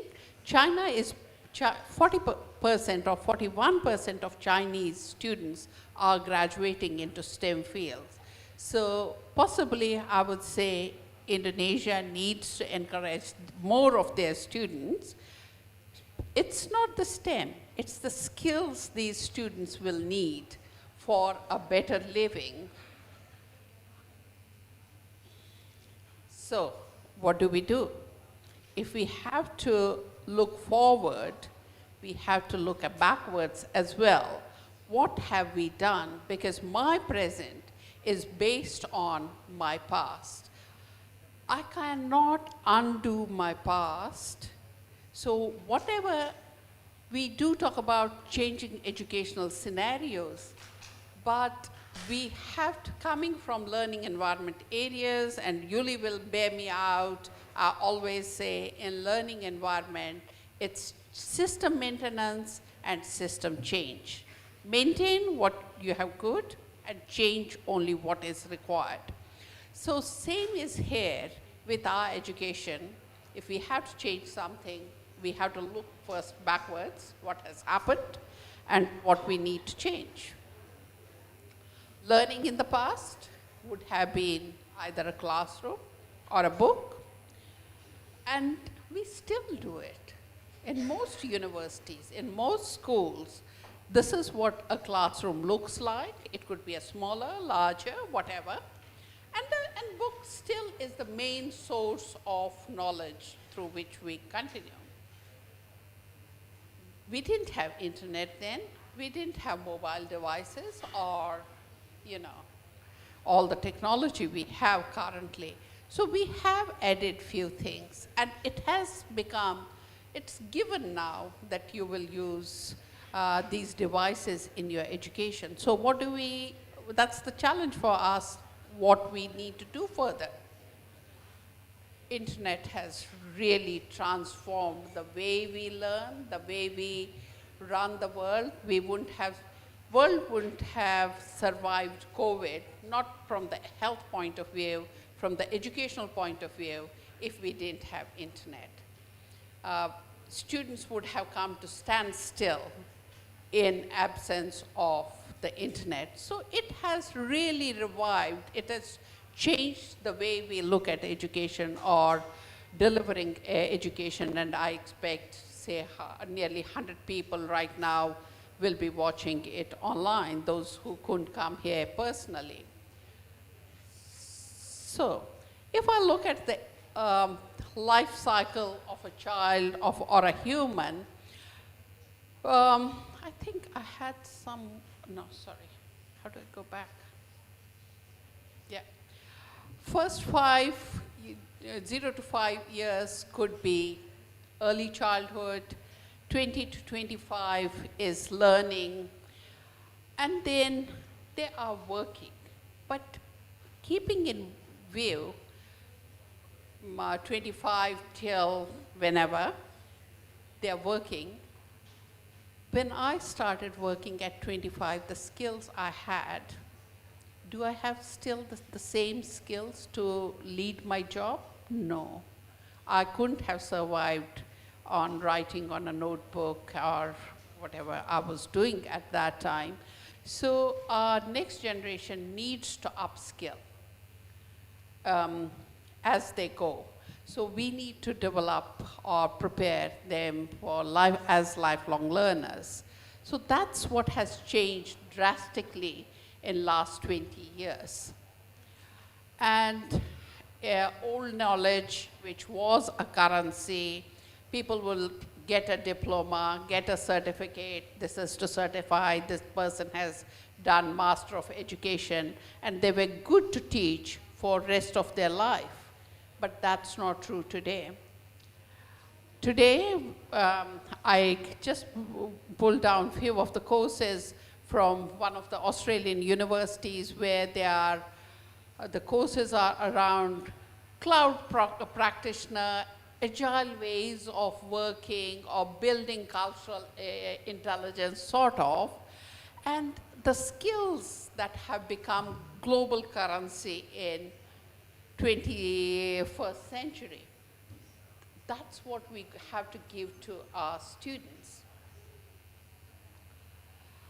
As you would know, the education system, again, when I said looking backward and for planning forward, education systems in world, or the present education system, what is being practiced worldwide, was the English system of education given to us, and it developed as the first industrial revolution developed. And we are reaching around the fifth industrial revolution, but for education, maybe we still are in educational 0.4. We started with mechanization, then electrification, automation, digitization, and quite a lot towards personalization. So education, we do need or should be doing personalized teaching. And is it happening? Let's see what's happening currently. In first education system, the model was like the education was downloaded, fixed knowledge was, and it was assessed through an exam. Very instructivist teacher was giving instructions to the students. Educators' action was seen as the knowledge base, like teacher was the holder of knowledge and was pouring the knowledge in the heads of students. Students were expected to be passive learners. Technology use was minimal, and students would sit in rows and desks, and teacher would be in front of the class. Although it happened nearly 400 years back, tell me, how many of these features still exist in your classrooms? You would see lots and lots of these features still in our classrooms. Not much has changed. Quite a lot has changed, but still we have retained. I'm not saying get rid of it, but change will happen. Living in a society, transformation happens. Because the first in the education, around first industrial revolution, we needed workers. So education was started. If you look at the picture here on the top, these are workers working in an industry. And the classrooms, there isn't much difference between how industry looked like or a classroom looked like, because the students were being produced to work in industry. There were certain features like bells, and students had very little choice of the subjects, what they would learn. Learning was siloed, like you have the science class, you have the maths class, you have the English class. There was no integration, and the classes they were studying in was based on their age, not how much they have learned. And it is changing, but how much has it changed? Other day I got a complaint from a student in university, and then I learned he is only 14 years old, and I was, how is he here? Because he had qualified to be in a university. Certain things have changed, but how much has it changed? Let's go and see ahead. I have deliberately skipped the education 2 and 3 because of the time constraints. But if you look at the education 0.4, it is asking for innovation, fluid learning, like there aren't set objectives, but the courses I run in university, the very first day, we discuss unit learning outcomes with students. and ask them, tell them that by end of this course, 12 weeks semester, you will be able to do A, B, and C. It's not fluid. We still are not fluid. Adaptive learning. We try to make our courses adaptive, but how adaptive they are, I don't know. Learning process based on real-time student profile. Yes, they are given resources online, they can do it. And I'm not going to describe each one of them, but you can see that Education 0.4 is quite ambitious. How much to what I need a PhD student to go out and work on a population and see how much of it we have achieved. UNESCO has put really very ambitious goals in front of the world, but are we going to achieve it? And by 2030, which is impossible. It wants no teachers, desks in the room, students can be anywhere, there are no formal seatings. Then teachers complain that it's becoming unmanageable because teachers don't have the skills how to run fluid teaching. Now the problem is, if we are running, going to Education 0.4, so in the classrooms, we should be doing constructive criticism, we should be teaching in a personalized way, and the learning should be automated, and all peoples should be reaching successfully at the end. We still fail students. We have students who fail units 3 times, 4 times. I'm talking about Curtin University. That's not personalized learning. That is not Education 0.4. But the question is, our education system is, society has changed, but classroom hasn't changed. We still have desks and teacher coming as the source of knowledge. It hasn't been able to keep with the societal change. It is estimated that 65% of students entering primary schools will work in new jobs that are not yet created. So if the teacher doesn't know what the jobs would be like, how can teacher teach to that? Possibly only giving them the skills of being lifelong learners. OECD 2020 acknowledged that our complex and rapidly evolving world requires reimagining education. I missed the main point with undergrad students. 50% of our undergraduate students, what they will be taught in the undergraduate course, they won't be able to use 50% of that knowledge in the workplace, because it's really quickly evolving, very fast evolving. So we may have to go towards personalized learning, which meets the unique needs of each individual and learner. And for that, as a teacher educator, I see it's not what teachers do in the classroom. It is teacher educators, how we prepare our teachers, because teachers generally tend to mirror the way they were taught. The way I was taught, I tried mirroring that, and I'm so proud of Yuli. She is doing it really well. So for personalized learning, for individualized learners, we need specific skills, competencies, knowledge. They should be able to demonstrate the proficiency, which possibly can be done through gamification if it is monitored. we should be able to give students independence in their decision making through class activities, group assignments.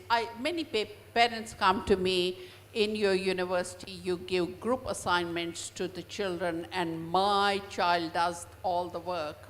I tell them, what will you do when your child will go into the world of work?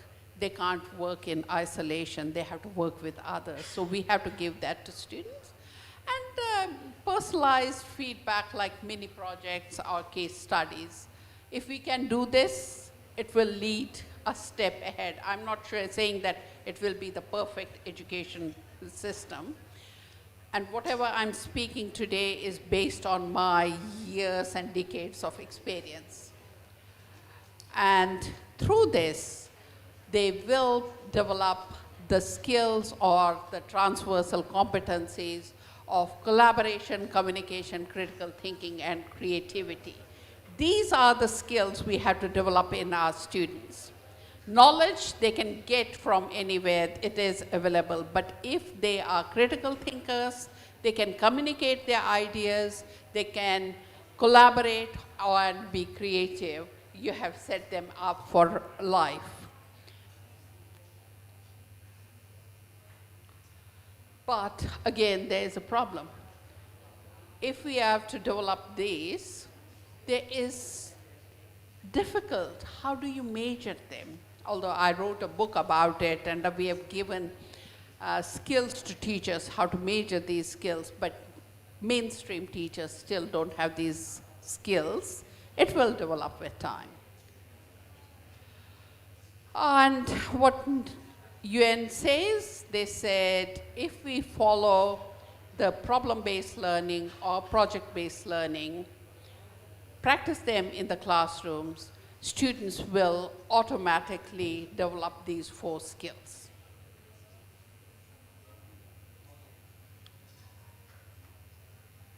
Give complex real-world problems to students, and as a vehicle, promote student learning, concepts and principles as opposed to direct presentation, which I'm doing currently, of facts and concepts. Indonesia, again coming back. Indonesia has a demographic dividend of young population. And they will have, the number of young people who will be in the workforce. It will be the highest number percentage-wise between 2022 and 2030. But at the same time, Indonesia currently has more jobs than the people with required skills. So you do need to invest, as I started with, that 20% STEM graduates has to increase to 40% to fill in that gap and to reach, and this is again coming from Indonesian government records, that the progress in improving Indonesian education is recorded in National Action Plan for Sustainable Development Goals. You will need to increase number of STEM graduates. That is at university level, but us coming from education, it's difficult to make a change in university. If we put our efforts in primary education, get students motivated, with good education in high schools, you will automatically see that cycle changing. Skill imbalance, more jobs than the number of highly skilled workers in Indonesia. One of the causes of quantity and quality of education, it was depicted by the last PISA, where Indonesia has, a space to improve. You're doing well. Other thing, what I feel is we have a huge gender gap. In very recently, a study coming out from World Bank world has a huge gender gap. Women are left behind. It will take another 97 years, the way we are going right now, if we ever will achieve that gender parity.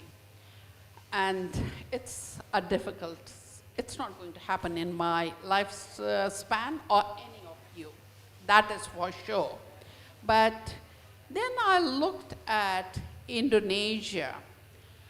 The total countries which World Bank did this research on, I've cut the table to make it visible, was 139. But Indonesia is at place 66, which you may say it's not good, but the positive thing which I observed is all the indicators are upwards. So which is a positive sign. We are on, like even in the first 10 countries, mostly they were from European countries, quite a few countries had red marks, that means they were on downward trend. But in Indonesia, on all the indicators, is on upward trends, which is a positive news. But if we let half of our population behind, we are not going to reach the needs of the society. That's the point I'm trying to make and how we are going to meet the challenge. Do we have time? Fine, I'll keep it 5. So how do we do it? Maybe using design thinking in the classroom. I'm running a workshop tomorrow where students, along with the teachers, will go through the stages of design thinking. This is the Hassler-Platinum model I have used of empathize, define, ideate, prototype, and test. Because this will be a very personalized knowledge for students. They will be investigating a local problem, could be in sustainability, and I'll come to that. And have the personalized learning and gain the skills, required skill. And here I am talking about an Indonesian model, which one of my PhD students, who is UNJ staff, she ran a design thinking unit, 16-week long unit with pre-service teachers, very successfully, but put her students into the deep water, and it took them 16 weeks coming out of that water successfully. I mean, say, it wasn't easy, it was a challenge, but they braved it.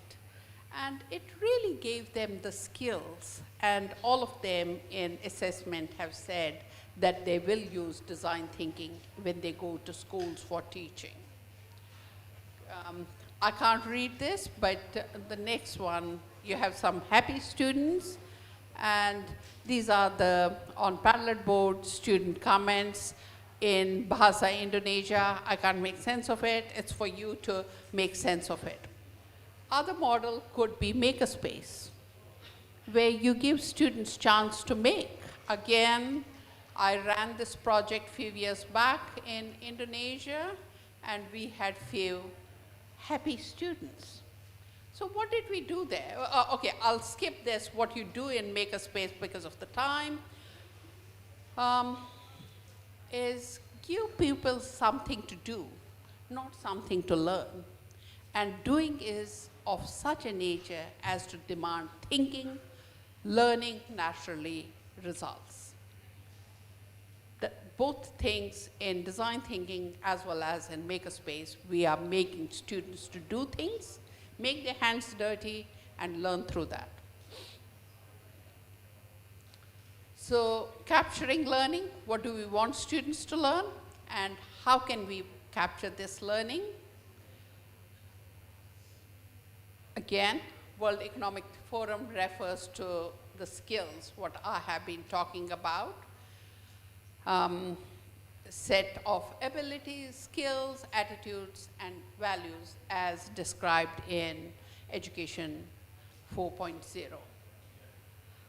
At the same time, one thing which I am going to urge, don't forget to build in your local cultural knowledge. Indonesia has a great source of heritage, local knowledge, history, and for knowing any sustainable mindset. Last slide, I had the Nunga people dancing, and here it's about the custodians of the land. And in my teaching and learning, I draw quite a lot on the Aboriginals of Australia and their knowledge. And that really builds a link between the student and the place you are living in. That's for today, and thank you, and questions.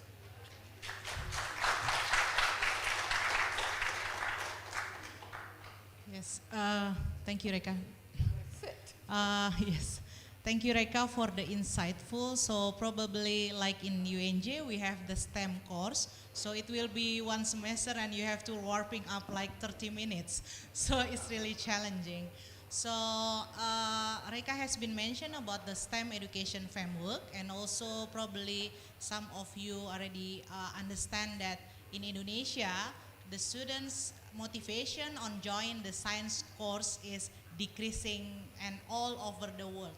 So it's our challenge, especially in the university levels, to motivate the students to join the STEM fields and also working in that fields. And then Reka also has been mentioned regarding the design thinking, STEM as the marker space. So we received the grant from Australia Indonesia Institute. So the faculty with Prof. Mukti and also with Curtin University Australia, that's Prof. Iwan as well support us that time to conduct the STEM project with the pre-service teachers and also the schools in Indonesia. So the grant is every year, so it's the promotion connection with Australia and Indonesia. So hopefully we can receive the grant for promotion, the collaboration with Australia and Indonesia as well. So if you have any question, please feel free regarding the STEM, Prof. Chen. Thank you so much.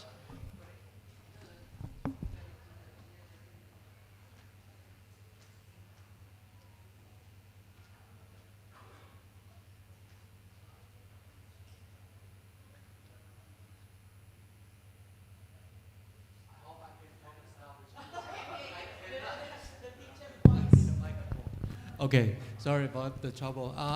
Yes, it's very really inspiring talk. I enjoyed that very much. Basically, I have two questions for you. One is that you're talking about, I cannot agree more about your talk on changing the class. Okay, changing the class. I mean, we need to change the way we teach the class nowadays, especially in engineering sector, the sector I am in. But I think that I don't know about the rest of the professors, but the professor in Taiwan, our students have a syndrome called professor phobia. That means they are afraid of meeting professors. Okay, when they spot the professor up front, they are dodging. They can detour, hiding away. Okay.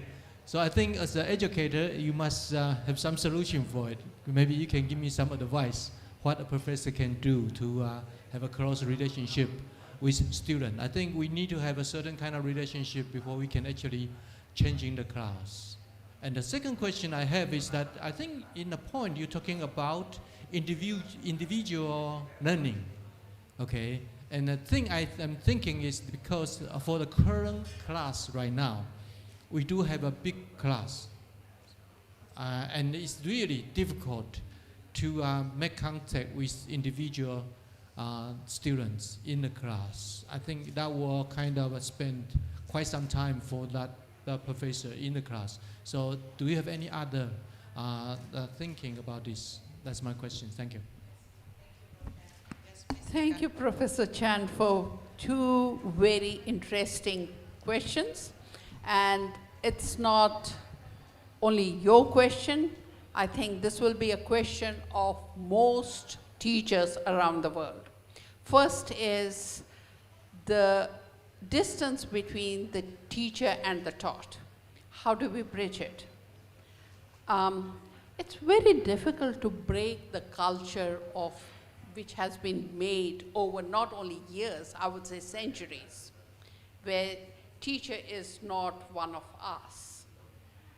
It has to start from the beginning. I think in Australia we are doing reasonably well in that space, but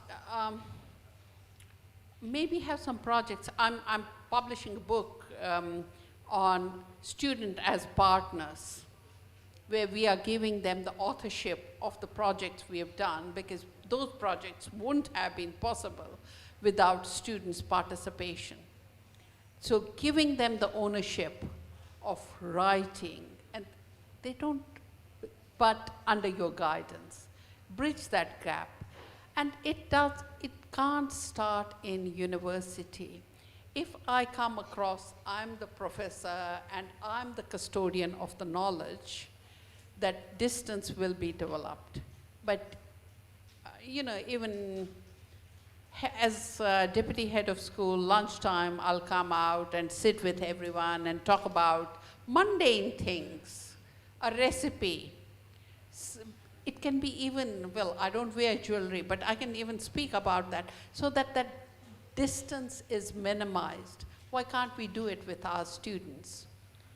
I know you can say that I am one and I have 1,000 students, how can I do it? There are ways of doing it, and it has to start right from primary school. If the mind has been set and shown the distance between A and B, then it's very difficult to bridge. Then second bit, you talked about the individualized learning, and I did talk about we start with the unit learning outcomes. It becomes difficult for a teacher, but can we set up our assessments as projects where it gives students freedom to pick up a project of their own choice within those learning outcomes? That makes it individualized. Because what we felt last 2 years since the advent of ChatGPT, your essay type assessments can easily be churned out from, and they can do much better. Other than the references and all, you need really a good eagle's eye to find out what students have done wrong. But if you set up your assessment tasks or the works, you can have it individualized. I saw an excellent primary school teacher. He had kept different colored trays of mathematics. It was a teacher of mathematics in the classroom. So students who would finish, maybe let's call it a yellow, green, red. So you finish the yellow, then only you can go the red, and then to the red, it became individualized. There are ways, and there's a lot of literature around that. Hope I answered your question. Yes, thank you, thank you. I think I need to have the last two questions, ya Prof. Iwan and Ibu ya, nanti yang lainnya. Oke, silahkan Prof. Iwan. Thank you very much. Reka, in my opinion, STEM education is very good because by using STEM, we can stimulate a student to learn more about science especially. But I have a question, how to adapting the STEM education to the culture, because for example, here in Indonesia, we have a lot of ethnic. So perhaps in every ethnic, they have a different culture, which is need to be adapting with different way to introduce STEM education, right? So is there any suggestion for you, for us, especially to adapting STEM education in culture? Thank you. do you want we combine the question first and then it will be faster the time? Silahkan Ibu. Okay. Yes. Yes. STEM can enhance creativity thinking skill of students, but now we know that there is a technology is artificial intelligence, and I have doubt about is a student can make project without artificial intelligence have. And my question is, what's your opinion about that? Okay. Dari mana Ibu? University of Bengkulu. Bengkulu. Yeah. Ibu siapa? Aprina. Bu Aprina, Universitas Bengkulu. Silahkan, the last one.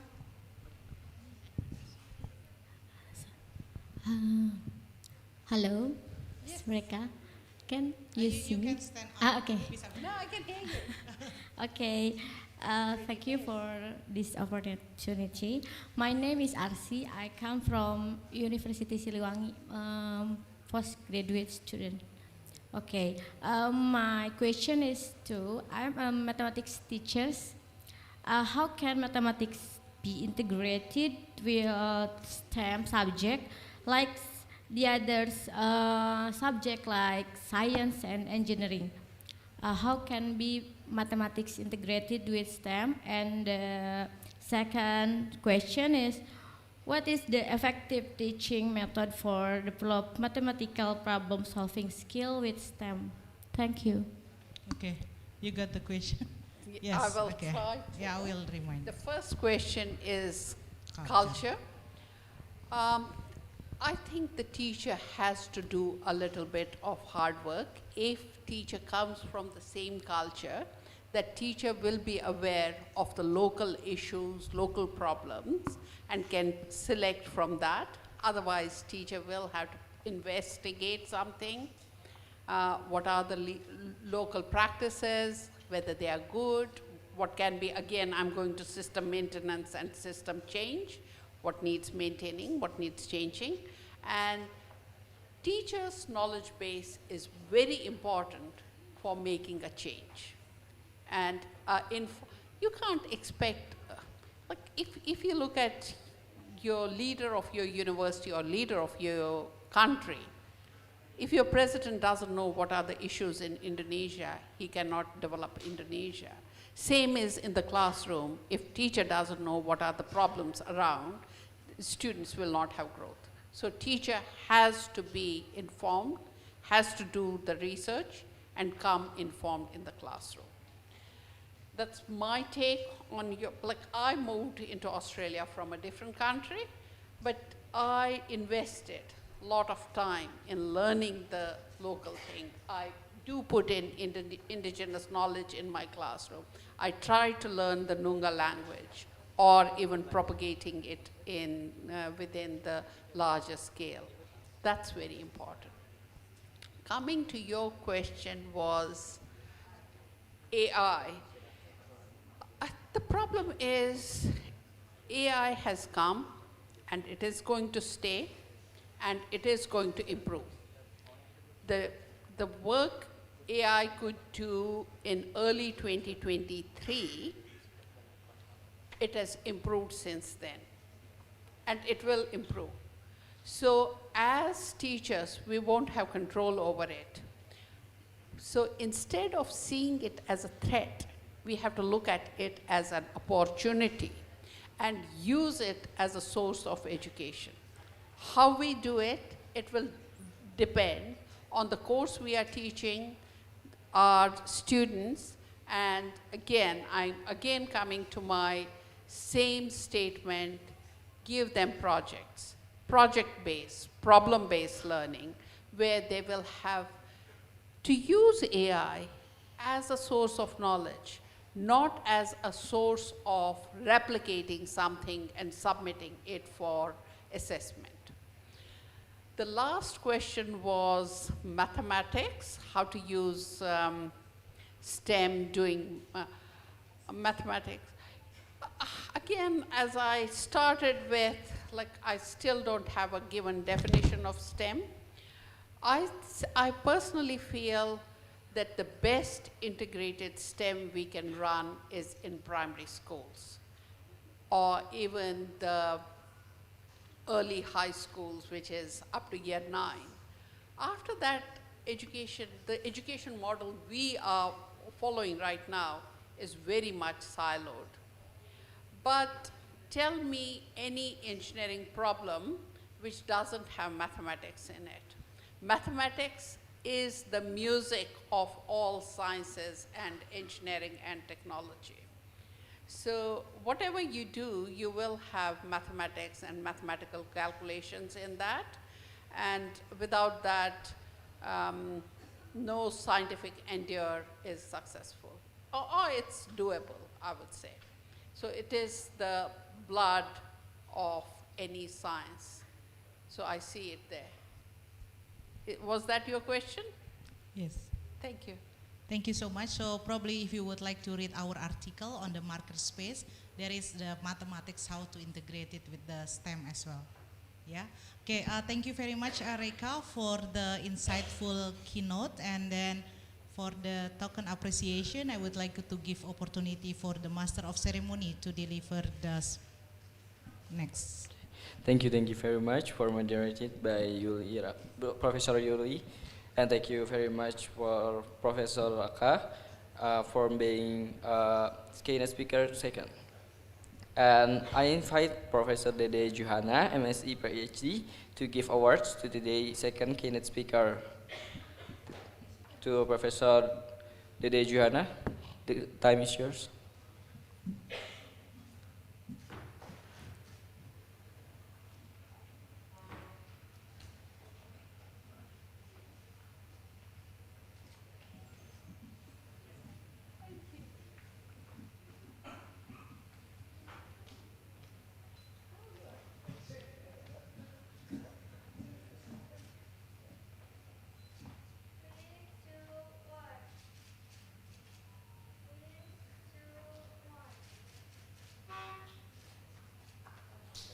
Okay, thank you very much Professor Yuli for being moderated, and thank you very much to Professor Raka for being keynote speaker second.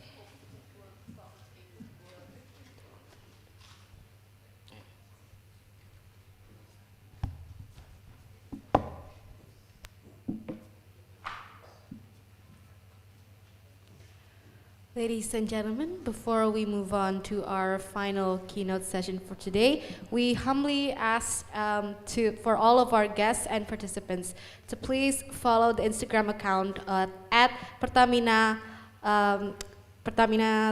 for the sponsors for today. Jadi saya ingin mengingatkan kepada para hadirin sekalian untuk memfollow Pertamina Transcontinental, dan jangan lupa di depan pintu kita itu ada booth dari sponsor kita juga, yaitu dari Casio, yang dimana nanti akan ada hadiah spesial dan menarik yang ada cuma di hari ini dan juga besok aja gitu. Next will be our final keynote session with our speaker, Professor Dr. Iwan Sugihartono from Universitas Negeri Jakarta, moderated by Dr. Esmar Budi, MT. To Dr. Esmar Budi, the time is yours.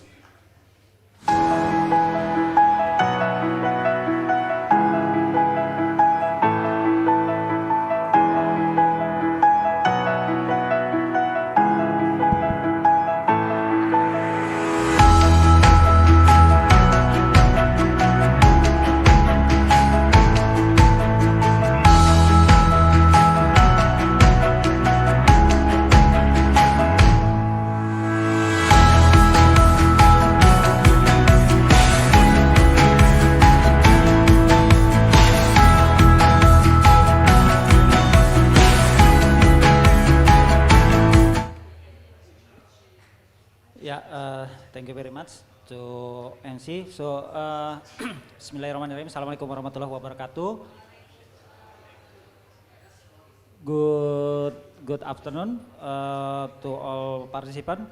The Honorable Dean, Faculty of Mathematics and Science, Universitas Negeri Jakarta, the Honorable also to head of the Semirata BKS PTNB Barat, and also the Honorable all to the keynote speaker, workshop facilitator, and also all the speakers, participants, lecturer, and also to student.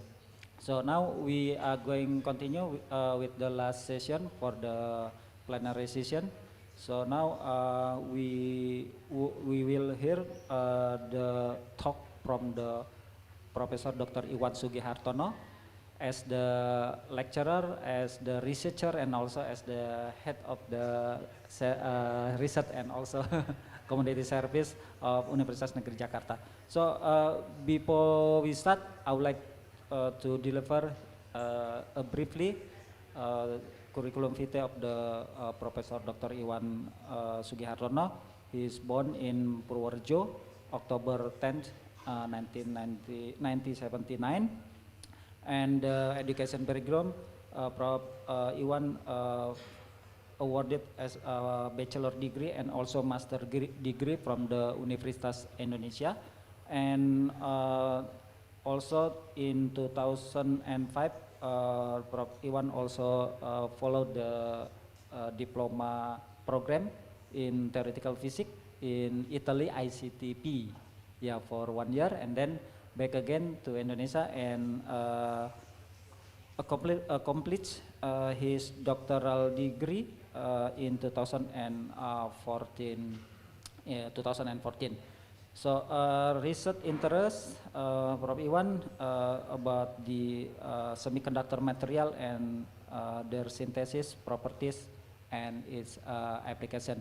And now Prof. Iwan will talk about his research result in zinc oxide synthesis and its application.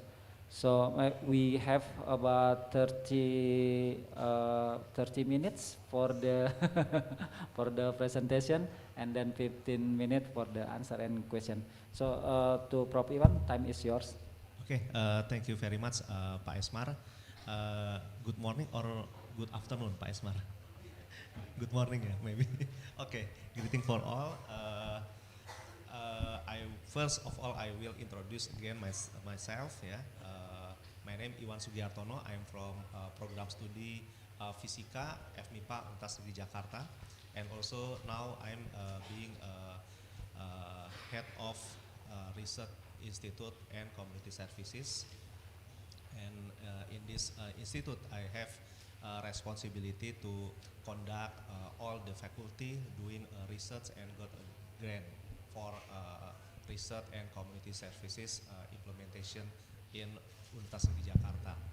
Okay, the Honorable Ibu Dr. Muktiningsih as a Dean, Faculty of Mathematics and Natural Sciences. The Honorable also Professor Dede Juhana PhD from Universitas Indonesia. As a Chairman of BKS PTN Barat, Fakultas Matematika Ilmu Pengetahuan Alam. Good morning, Bu Mel. Welcome to UNJ. Okay. Also, I appreciate for all the audience and the honorable also all the dean from member of BKS PTN Barat. Okay. Today I'm here want to give a talk about zinc oxide review, synthesis and application. One of the application actually already talked by Professor Chen before in the previous presentation. And then today I try to have connecting my what I have done here with the topic of conference, connecting sustainable world and future technology opportunities and challenges in science, mathematics, and education. Next. Yeah. To know more about my profile, maybe you can find through this website from Orchid, Scopus, Web of Science, ResearchGate, and Google Scholar as well. And this is my research background, actually working on semiconductor material, thin film, and nanostructures. Today, I will give a talk regarding zinc reserve, zinc oxide overview, synthesis method, study of zinc oxide thin film and nanostructure, the role of zinc oxide on sustainable development goals, and conclusion. This is just for our knowledge that zinc oxide actually consists of zinc and oxygen. So when we talk about zinc, zinc reserve in Indonesia, I collecting the data from this book. On 2016, we have about 22 million ton zinc reserve in Indonesia. Comparing with the zinc reserve in the world, that is about 230 ton. So the comparison what Indonesia have with the world reserve around 9.63%. So it means as a transition metal, zinc actually is one of the most abundant element in the earth crust. Okay, and then when zinc meet with oxygen, they will react, become one of, we call it semiconductor material. Belongs to group 2 and 6 in periodical table. As we can recognize from this periodical table, zinc itself belongs to the group 2 and oxygen belongs to the group 6 here. And this is a common of 2,6 semiconductor material, not only zinc oxide. There are another things such as zinc sulfide, zinc selenide, and etc. Next here, why I comparing zinc oxide and gallium nitride? Because as we know today, the display technology, especially light emitting diode, actually all depend on gallium nitride. So the basis technology of LED, as we know, on 2014, 3 scientists from Japan got Nobel laureate working on blue LED. So they are working on gallium nitride. In this case, why I interested with zinc oxide? Because if we compare zinc oxide with gallium nitride in the part of band gap energy, and especially this part, band gap energy, zinc oxide has similar band gap energy with gallium nitride, almost the same, just different about 0.01 electron volt. So I think this is not big deal, to comparing between zinc oxide and gallium nitride in part of band gap energy. And then when we comparing excitonic binding energy in the room temperature, zinc oxide has quite strong, because it has 3 times stronger than gallium nitride. As we see here, for gallium nitride, the excitonic binding energy about 21 milli electron volt. And then comparing with zinc oxide, it has about 60 milli electron volt. So it means if zinc oxide can be developed as a basis for a device technology, perhaps they will have more stable device, because the excitonic binding energy is stronger than gallium nitride. What is the excitonic? What the meaning of exciton? This is just for our knowledge. Exciton is actually the pairing electron and hole. And then why zinc oxide also important to we elaborate here, as reported by Zhongling Wang in Science 2006. He reported that there are 3 case advantages of zinc oxide. First is exhibit both semiconducting and piezoelectric properties that can form the basis for electromechanically coupled sensor and transducer. So this is very important. And then the second one, relatively biosafe and biocompatible, and it can be used for biomedical application with little toxicity. And exhibit the most diverse and abundant configuration of nanostructure. In this talk, I will show you why and how zinc oxide can be formed nanostructure, not only nanoparticle, but also nanorod as well. Okay, structurally, zinc oxide has three kinds of structure, yeah, in the crystal structure. Zinc oxide has cubic rock salt, cubic zinc blende, and hexagonal wurtzite. Here we see the illustration of zinc oxide as a hexagonal wurtzite structure. Yeah. Why I showing this illustration? Because in the room temperature, actually the most stable structure that has by zinc oxide actually hexagonal wurtzite. And then one of the interesting from zinc oxide itself, actually we can observe from photoluminescent properties, which consists of two main peaks, yeah, in the range of ultraviolet here, and then in the visible range emission. So from this emission, we can recognize, yeah, by illustrate using a band gap energy, which means for ultraviolet emission regarding to the emission from near band edge emission, this is the white about band gap, yeah, about 3.18 electron volt, and then for visible emission, this one originated from the energy level which lying in the deep level of band gap energy. Yeah, we can see here some of these native defect appear during growth process. There are zinc interstitial, zinc vacancy, or interstitial, and etc. So this contribution of defect will responsible to the emission of visible emission in the range of 400 until about merely 700 nanometer. According to the existency defect that appear naturally in zinc oxide, some of the report and study already done by theoretical physicists and experimentalists.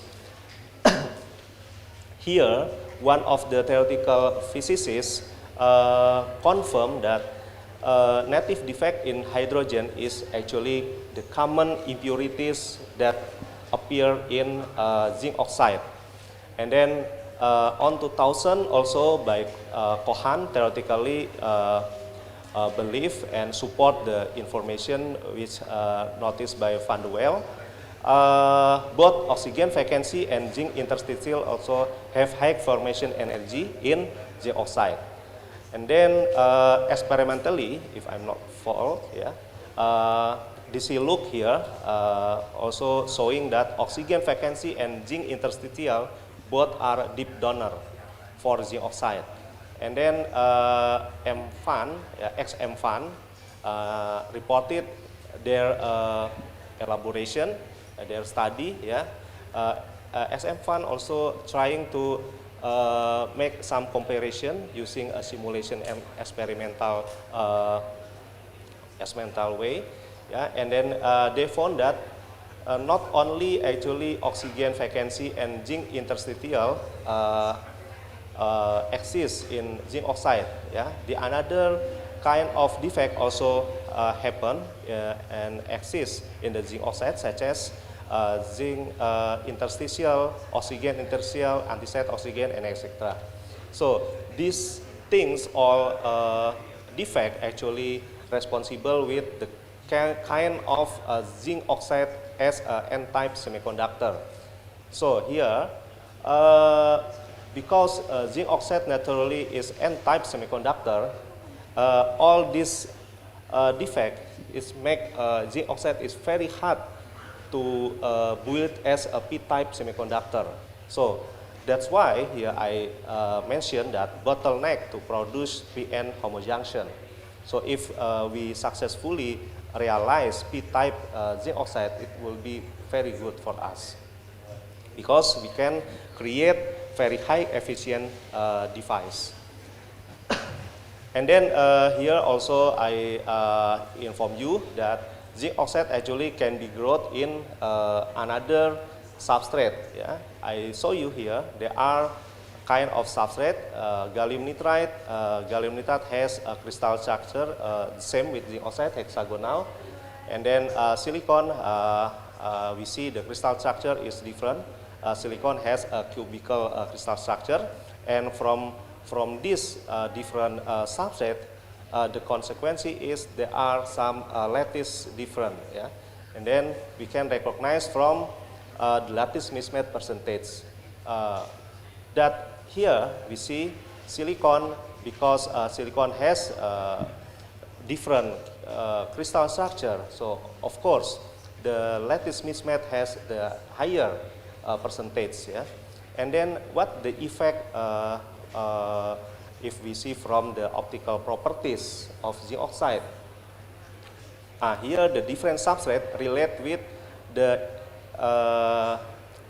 crystal quality of zinc oxide. It can be recognized from the intensity of near band edge emission. So the stronger near band in group 1 and group 5. Okay, for synthesis method, we see for zinc oxide thin film, we can separate it with two processes, yeah, physical and chemical deposition processes. But here, my work mostly using very easy one, yeah. I use spray pyrolysis or spin coating and sol gel. This is what I have done, but also I ever using metal organic chemical vapor deposition during my work in Nanyang Technological University. And then this one also I reported and inform you that zinc oxide thin film and nanostructure can be synthesized in using a different growth technique. Yeah?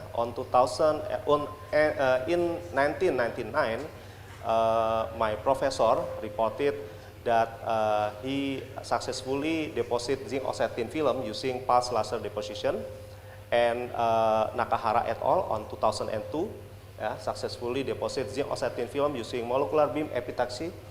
And then here I ever try using MOCVD. This is handmade MOCVD.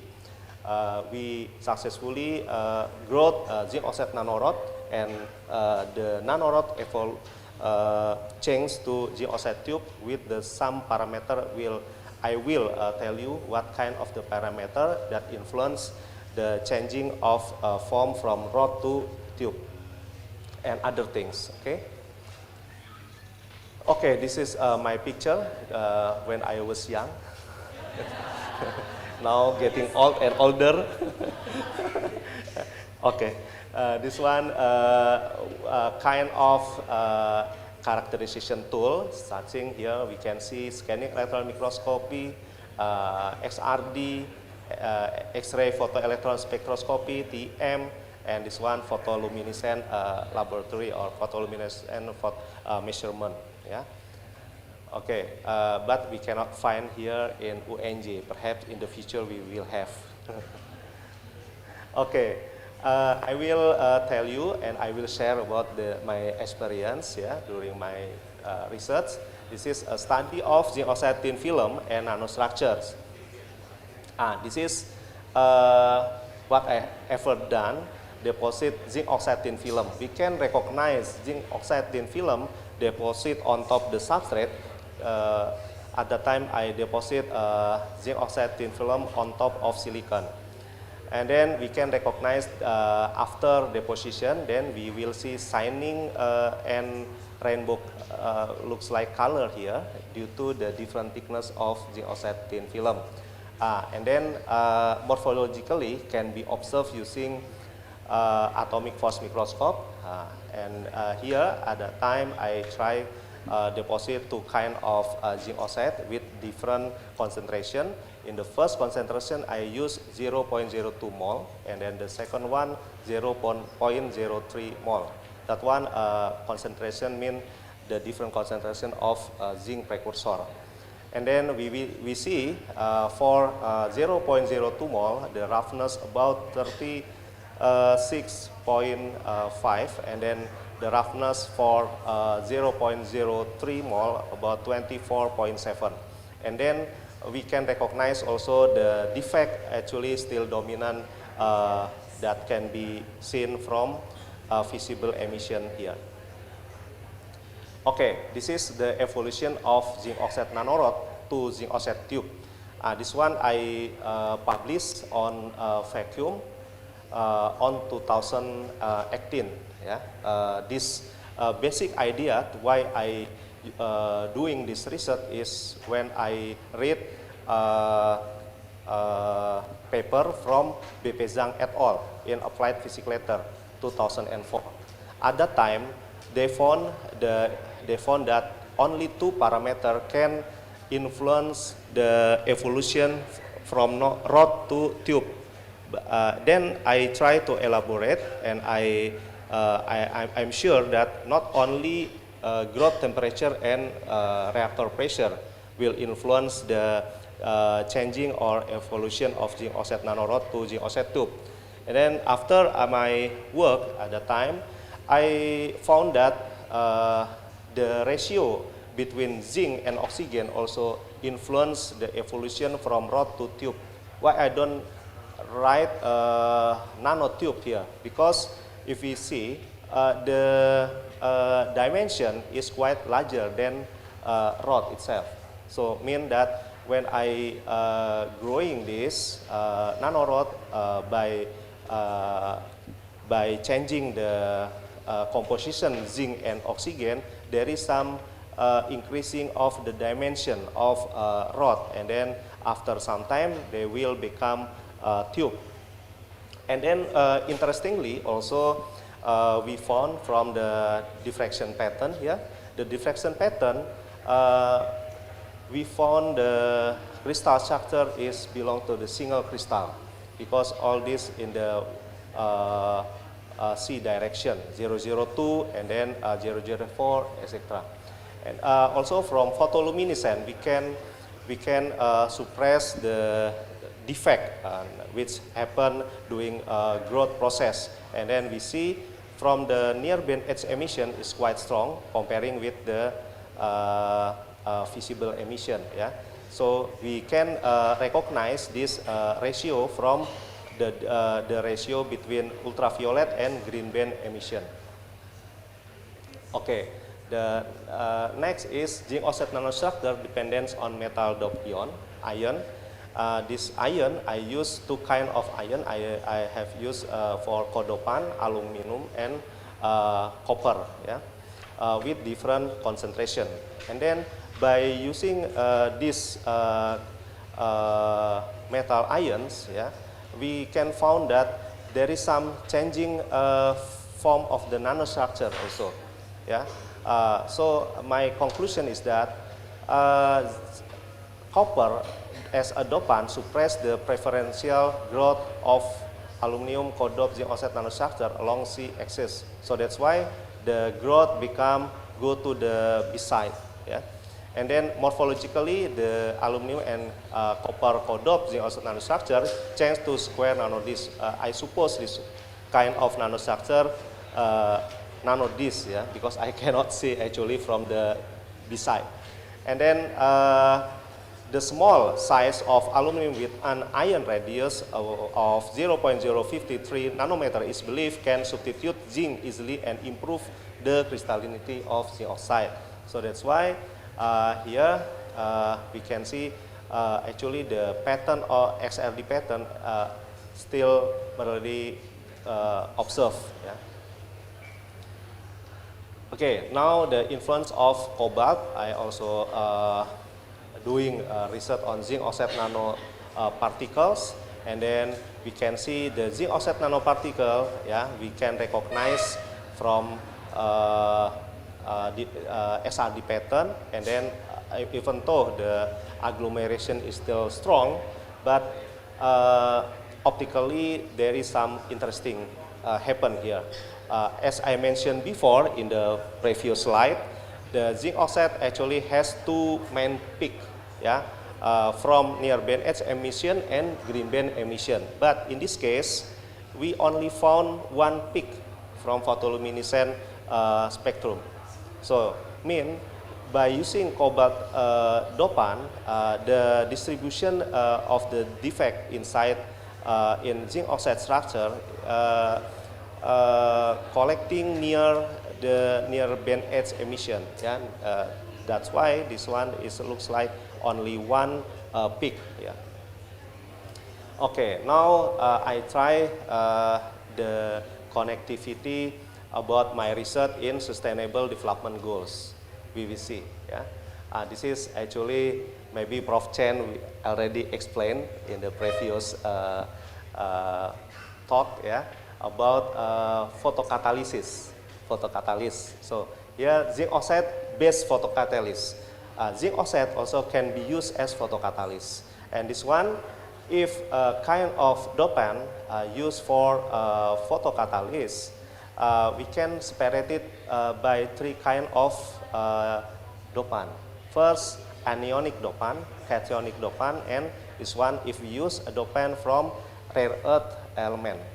So in my experience, this is my student from University of Indonesia. At the time I become a co-supervisor there. We published on 2018. We use manganese, yeah, as a dopant for zinc oxide. So manganese itself actually belongs to cationic dopant. So that's why from the hypothesis that cationic dopant can accelerate the degradation process. So it is from the result we can conclude also when the concentration of manganese increase, yeah, the photodegradation here we use methylene blue, yeah, methylene blue as a contaminant, and by increasing concentration of manganese, the photodegradation also increase quite strong here. Okay, now this is my work during my study in PhD. I working on zinc oxide heterostructure for LED application. At the time, I was deposit zinc oxide thin film using erbium or rare earth as a dopant in order to make three kind of color emission, blue, green, blue, and red. But unfortunately for the red one, yeah, I cannot realize properly red color. Yeah, this one is not very clear, the red one. From here, why the emission happen?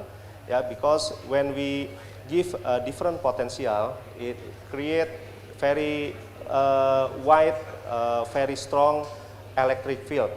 The electric field will create impact excitation. So that's why here the electron in rare earth element, yeah, will emitted light. Yeah, so this light actually coming from erbium, yeah, in inner cell transition of erbium. And then another thing we already also work in zinc oxide based heterostructure. At that time also we deposit zinc oxide, yeah, without any dopant on top of silicon. Here, because of silicon easy to be oxidized, so when we look at by using a transmission electron microscope, there is another layer between zinc oxide and silicon. And then so that we can illustrate by in the band gap diagram here, the energy band diagram, silicon dioxide we put between silicon and zinc oxide, and this one become some border. Yeah, this is influence the efficiency of LED. Okay, now also working on zinc oxide nanoparticle as electron transport layer for perovskite-based solar cell. So all these things actually relate with sustainable development goal. I forgot in the previous one, yeah. Sustainable development, point 7, affordable and clean energy, and point 9, industry, innovation, and infrastructure. Yeah. And then from here, we see the efficiency increase when we put zinc oxide nanoparticle as electron transport layer here. Okay, now zinc oxide as nano generator already developed by professor from Georgia Technology. He is Chinese. He's very famous, I think. Maybe Prof. Chen also know him, right? Because he's really famous. From this, yeah, he built a zinc oxide nano generator from nanorod, yeah, based on the piezoelectric principle. What is piezoelectric? Piezoelectric actually the conversion of mechanical energy to electrical energy. From here we see that the motion of nanorod due to suppose, yeah, from any influence, small influence, and it will make nanorod become move, yeah. The motion will create electricity, more or less like that. Yeah, this is for more detail, yeah, about this principle of piezoelectric.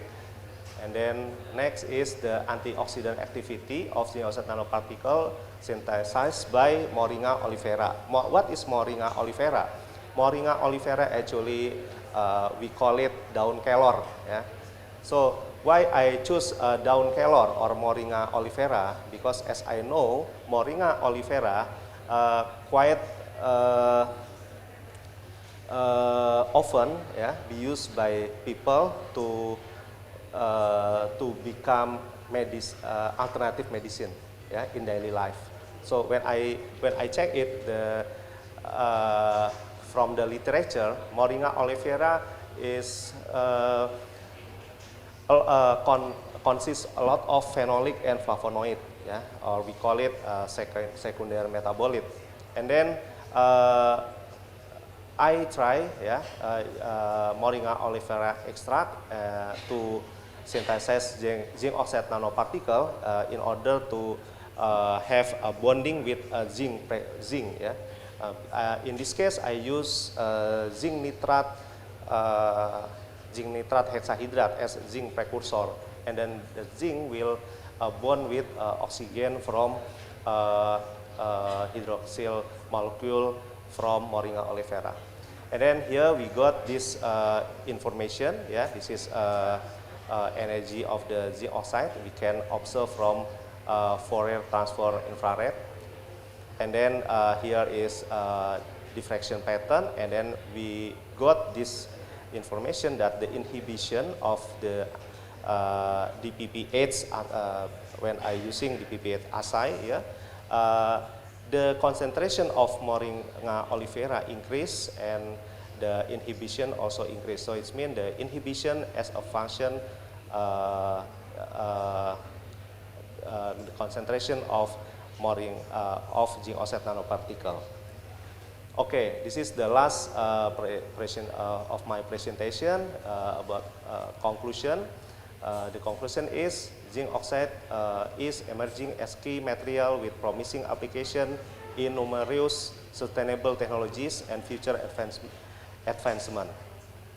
Its properties such as wide band gap, high exciton binding energy, and biocompatibility make it a versatile candidate for various industries including energy, electronic, environmental protection, and healthcare.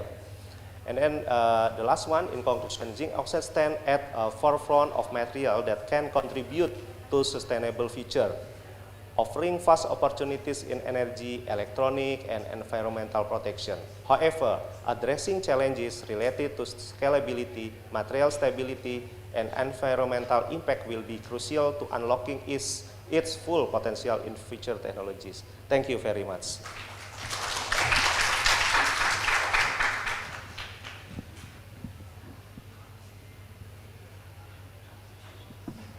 Yeah, thank you very much to Prof.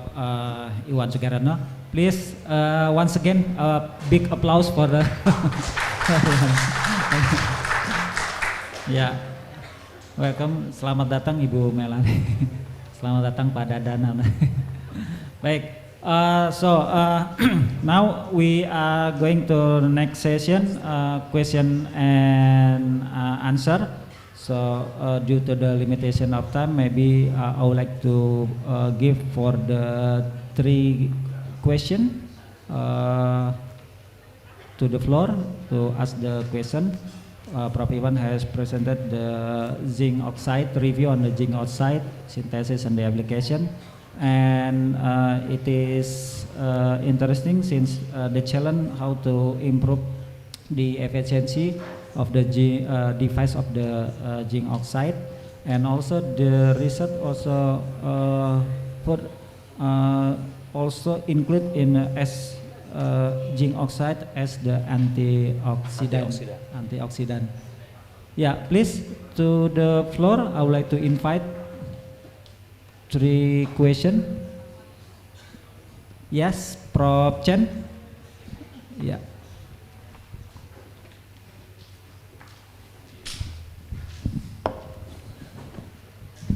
Hello, Hello, Dr. Prof. Iwan. Chen. It's very nice presentation. Quite interesting. Thank you very much. I enjoyed your talk, but I will ask the question. If I was wrong, please let me know. Okay. Because you're talking about the zinc oxide, they have a quite big energy gap, right? Yeah, correct. And then if you have big energy gap, that means it's not easy to release electron. In a sense, you need a higher energy. Yeah. And then you're talking about, I feel comfortable, you're talking about zinc oxide can be used as a catalyst, right? Yeah. So I think somehow in your data, show us the way you're making the zinc oxide. Either you make the zinc oxide small, or you doping with some other metals. Yeah. Make them to release the electron rather easily, so you can use it as a catalyst. Yeah. Am I right? Yeah. I just want to make sure it's okay. Yeah, okay. So that in that way we can use zinc oxide as a catalyst. For zinc oxide, actually it's very sensitive with the temperature, right? So that's why he become a semiconductor.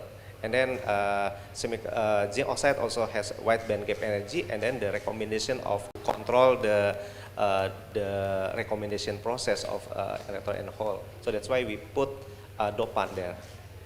So that's pure technology. Okay. Yeah, correct. Okay. And Maybe then I will talk to you more about Sure. that. Yeah, Okay. thank you very much. Okay, you are welcome. Yeah, thank you very much, Prof. Chen. So maybe further discussion on the risk collaboration. Yeah, please next question. Pardon me, please. Hello. Mention the name before. Thank you. I heard about the zinc oxide as antioxidant. Did you have ever test the zinc oxide as the anti-microbes? Pardon? Anti-microbes. Anti-microbes. Not yet. Is it possible to do it? Possible, I think. Okay, and how about the large production of the zinc oxide?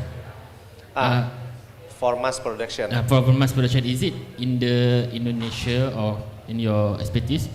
Is it possible to produce in large scale? Yeah, in my opinion, maybe possible to have mass production as long as we already has some proof and then improve some efficiency. Right now, you doesn't have. Indonesia doesn't have any. Not yet. Large scale production like Yeah, that. not yet for zinc oxide. Okay, right now, how much that you can produce maybe in your lab? Is it? Actually, I realized using a simple way because I use precipitate method, very small things. So I cannot say I can make a mass production.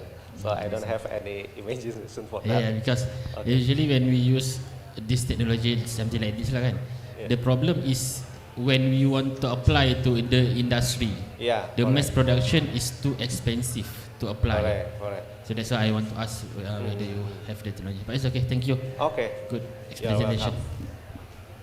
Yeah, thank you, Prof. Firdaus, for the question. So maybe, hopefully, Casio and Pertamina can also collaborate with for the mass production of the zinc oxide device. Hopefully. So maybe we still have time. Oh, sorry. Time to have coffee, maybe. Yeah, due to the time limitation, so maybe we have finished the session. Thank you very much to Prof. Iwan for the great presentation about the zinc oxide synthesis and application, and hopefully for the final summary, hopefully industries or any collaborator partner can also collaborate with the ONJ or Prof. Iwan to mass production of the zinc oxide. Thank you very much. Please give big applause to Prof. Iwan Sugarsana. Yeah, thank you. I will end with the say Alhamdulillahirabbil alamin. Assalamualaikum warahmatullahi wabarakatuh.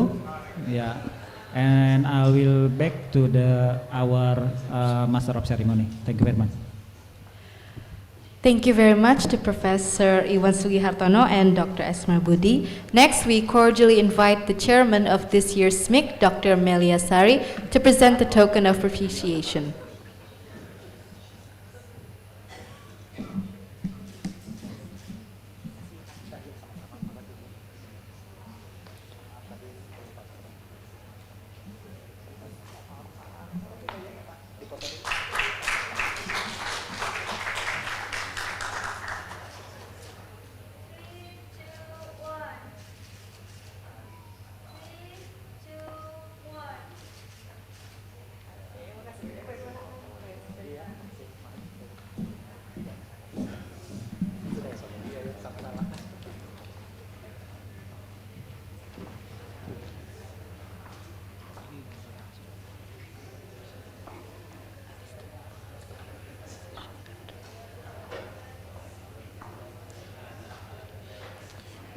Moving on, we humbly invite our honored guests to enjoy the lunch that has been prepared, and we will see you again at 13:30 afternoon for the parallel session.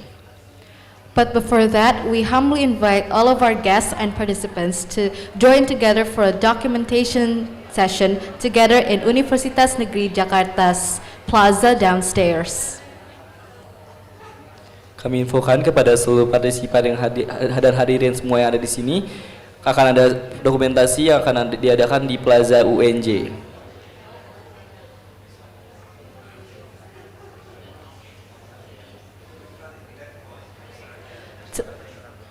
To all of our guests and participants, please leave the room for the documentation session.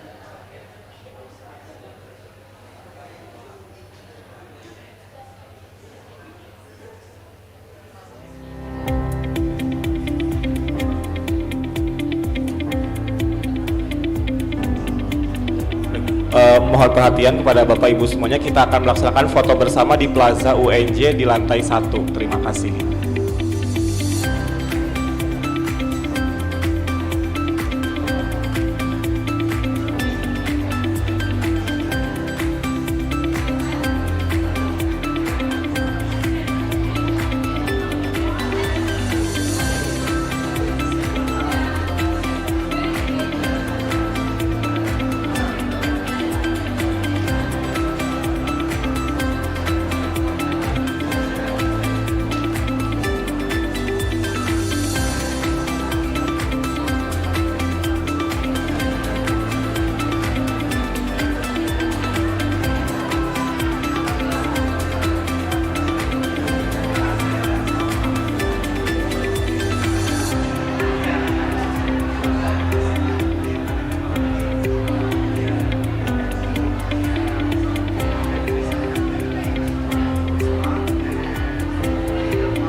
Diinformasikan juga kepada seluruh hadirin yang ada untuk membuang sampahnya, dan untuk membawa sampahnya segera membuangnya di depan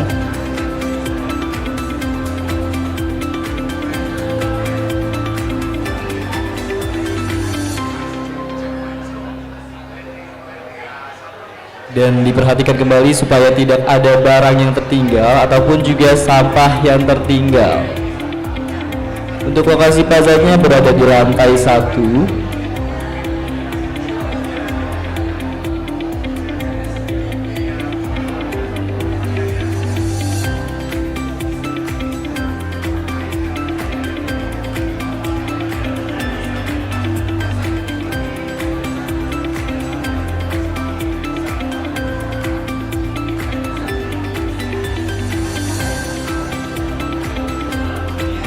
Pada Bapak Ibu yang kami hormati, sekali lagi kami undang seluruh hadirin untuk mengikuti foto bersama di Plaza UNJ. Ladies and gentlemen, we invite you all to join the photo session at the UNJ Plaza in front of this building. Thank you.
Sekali lagi kami infokan kembali kepada seluruh hadirin yang ada untuk segera turun ke lantai 1.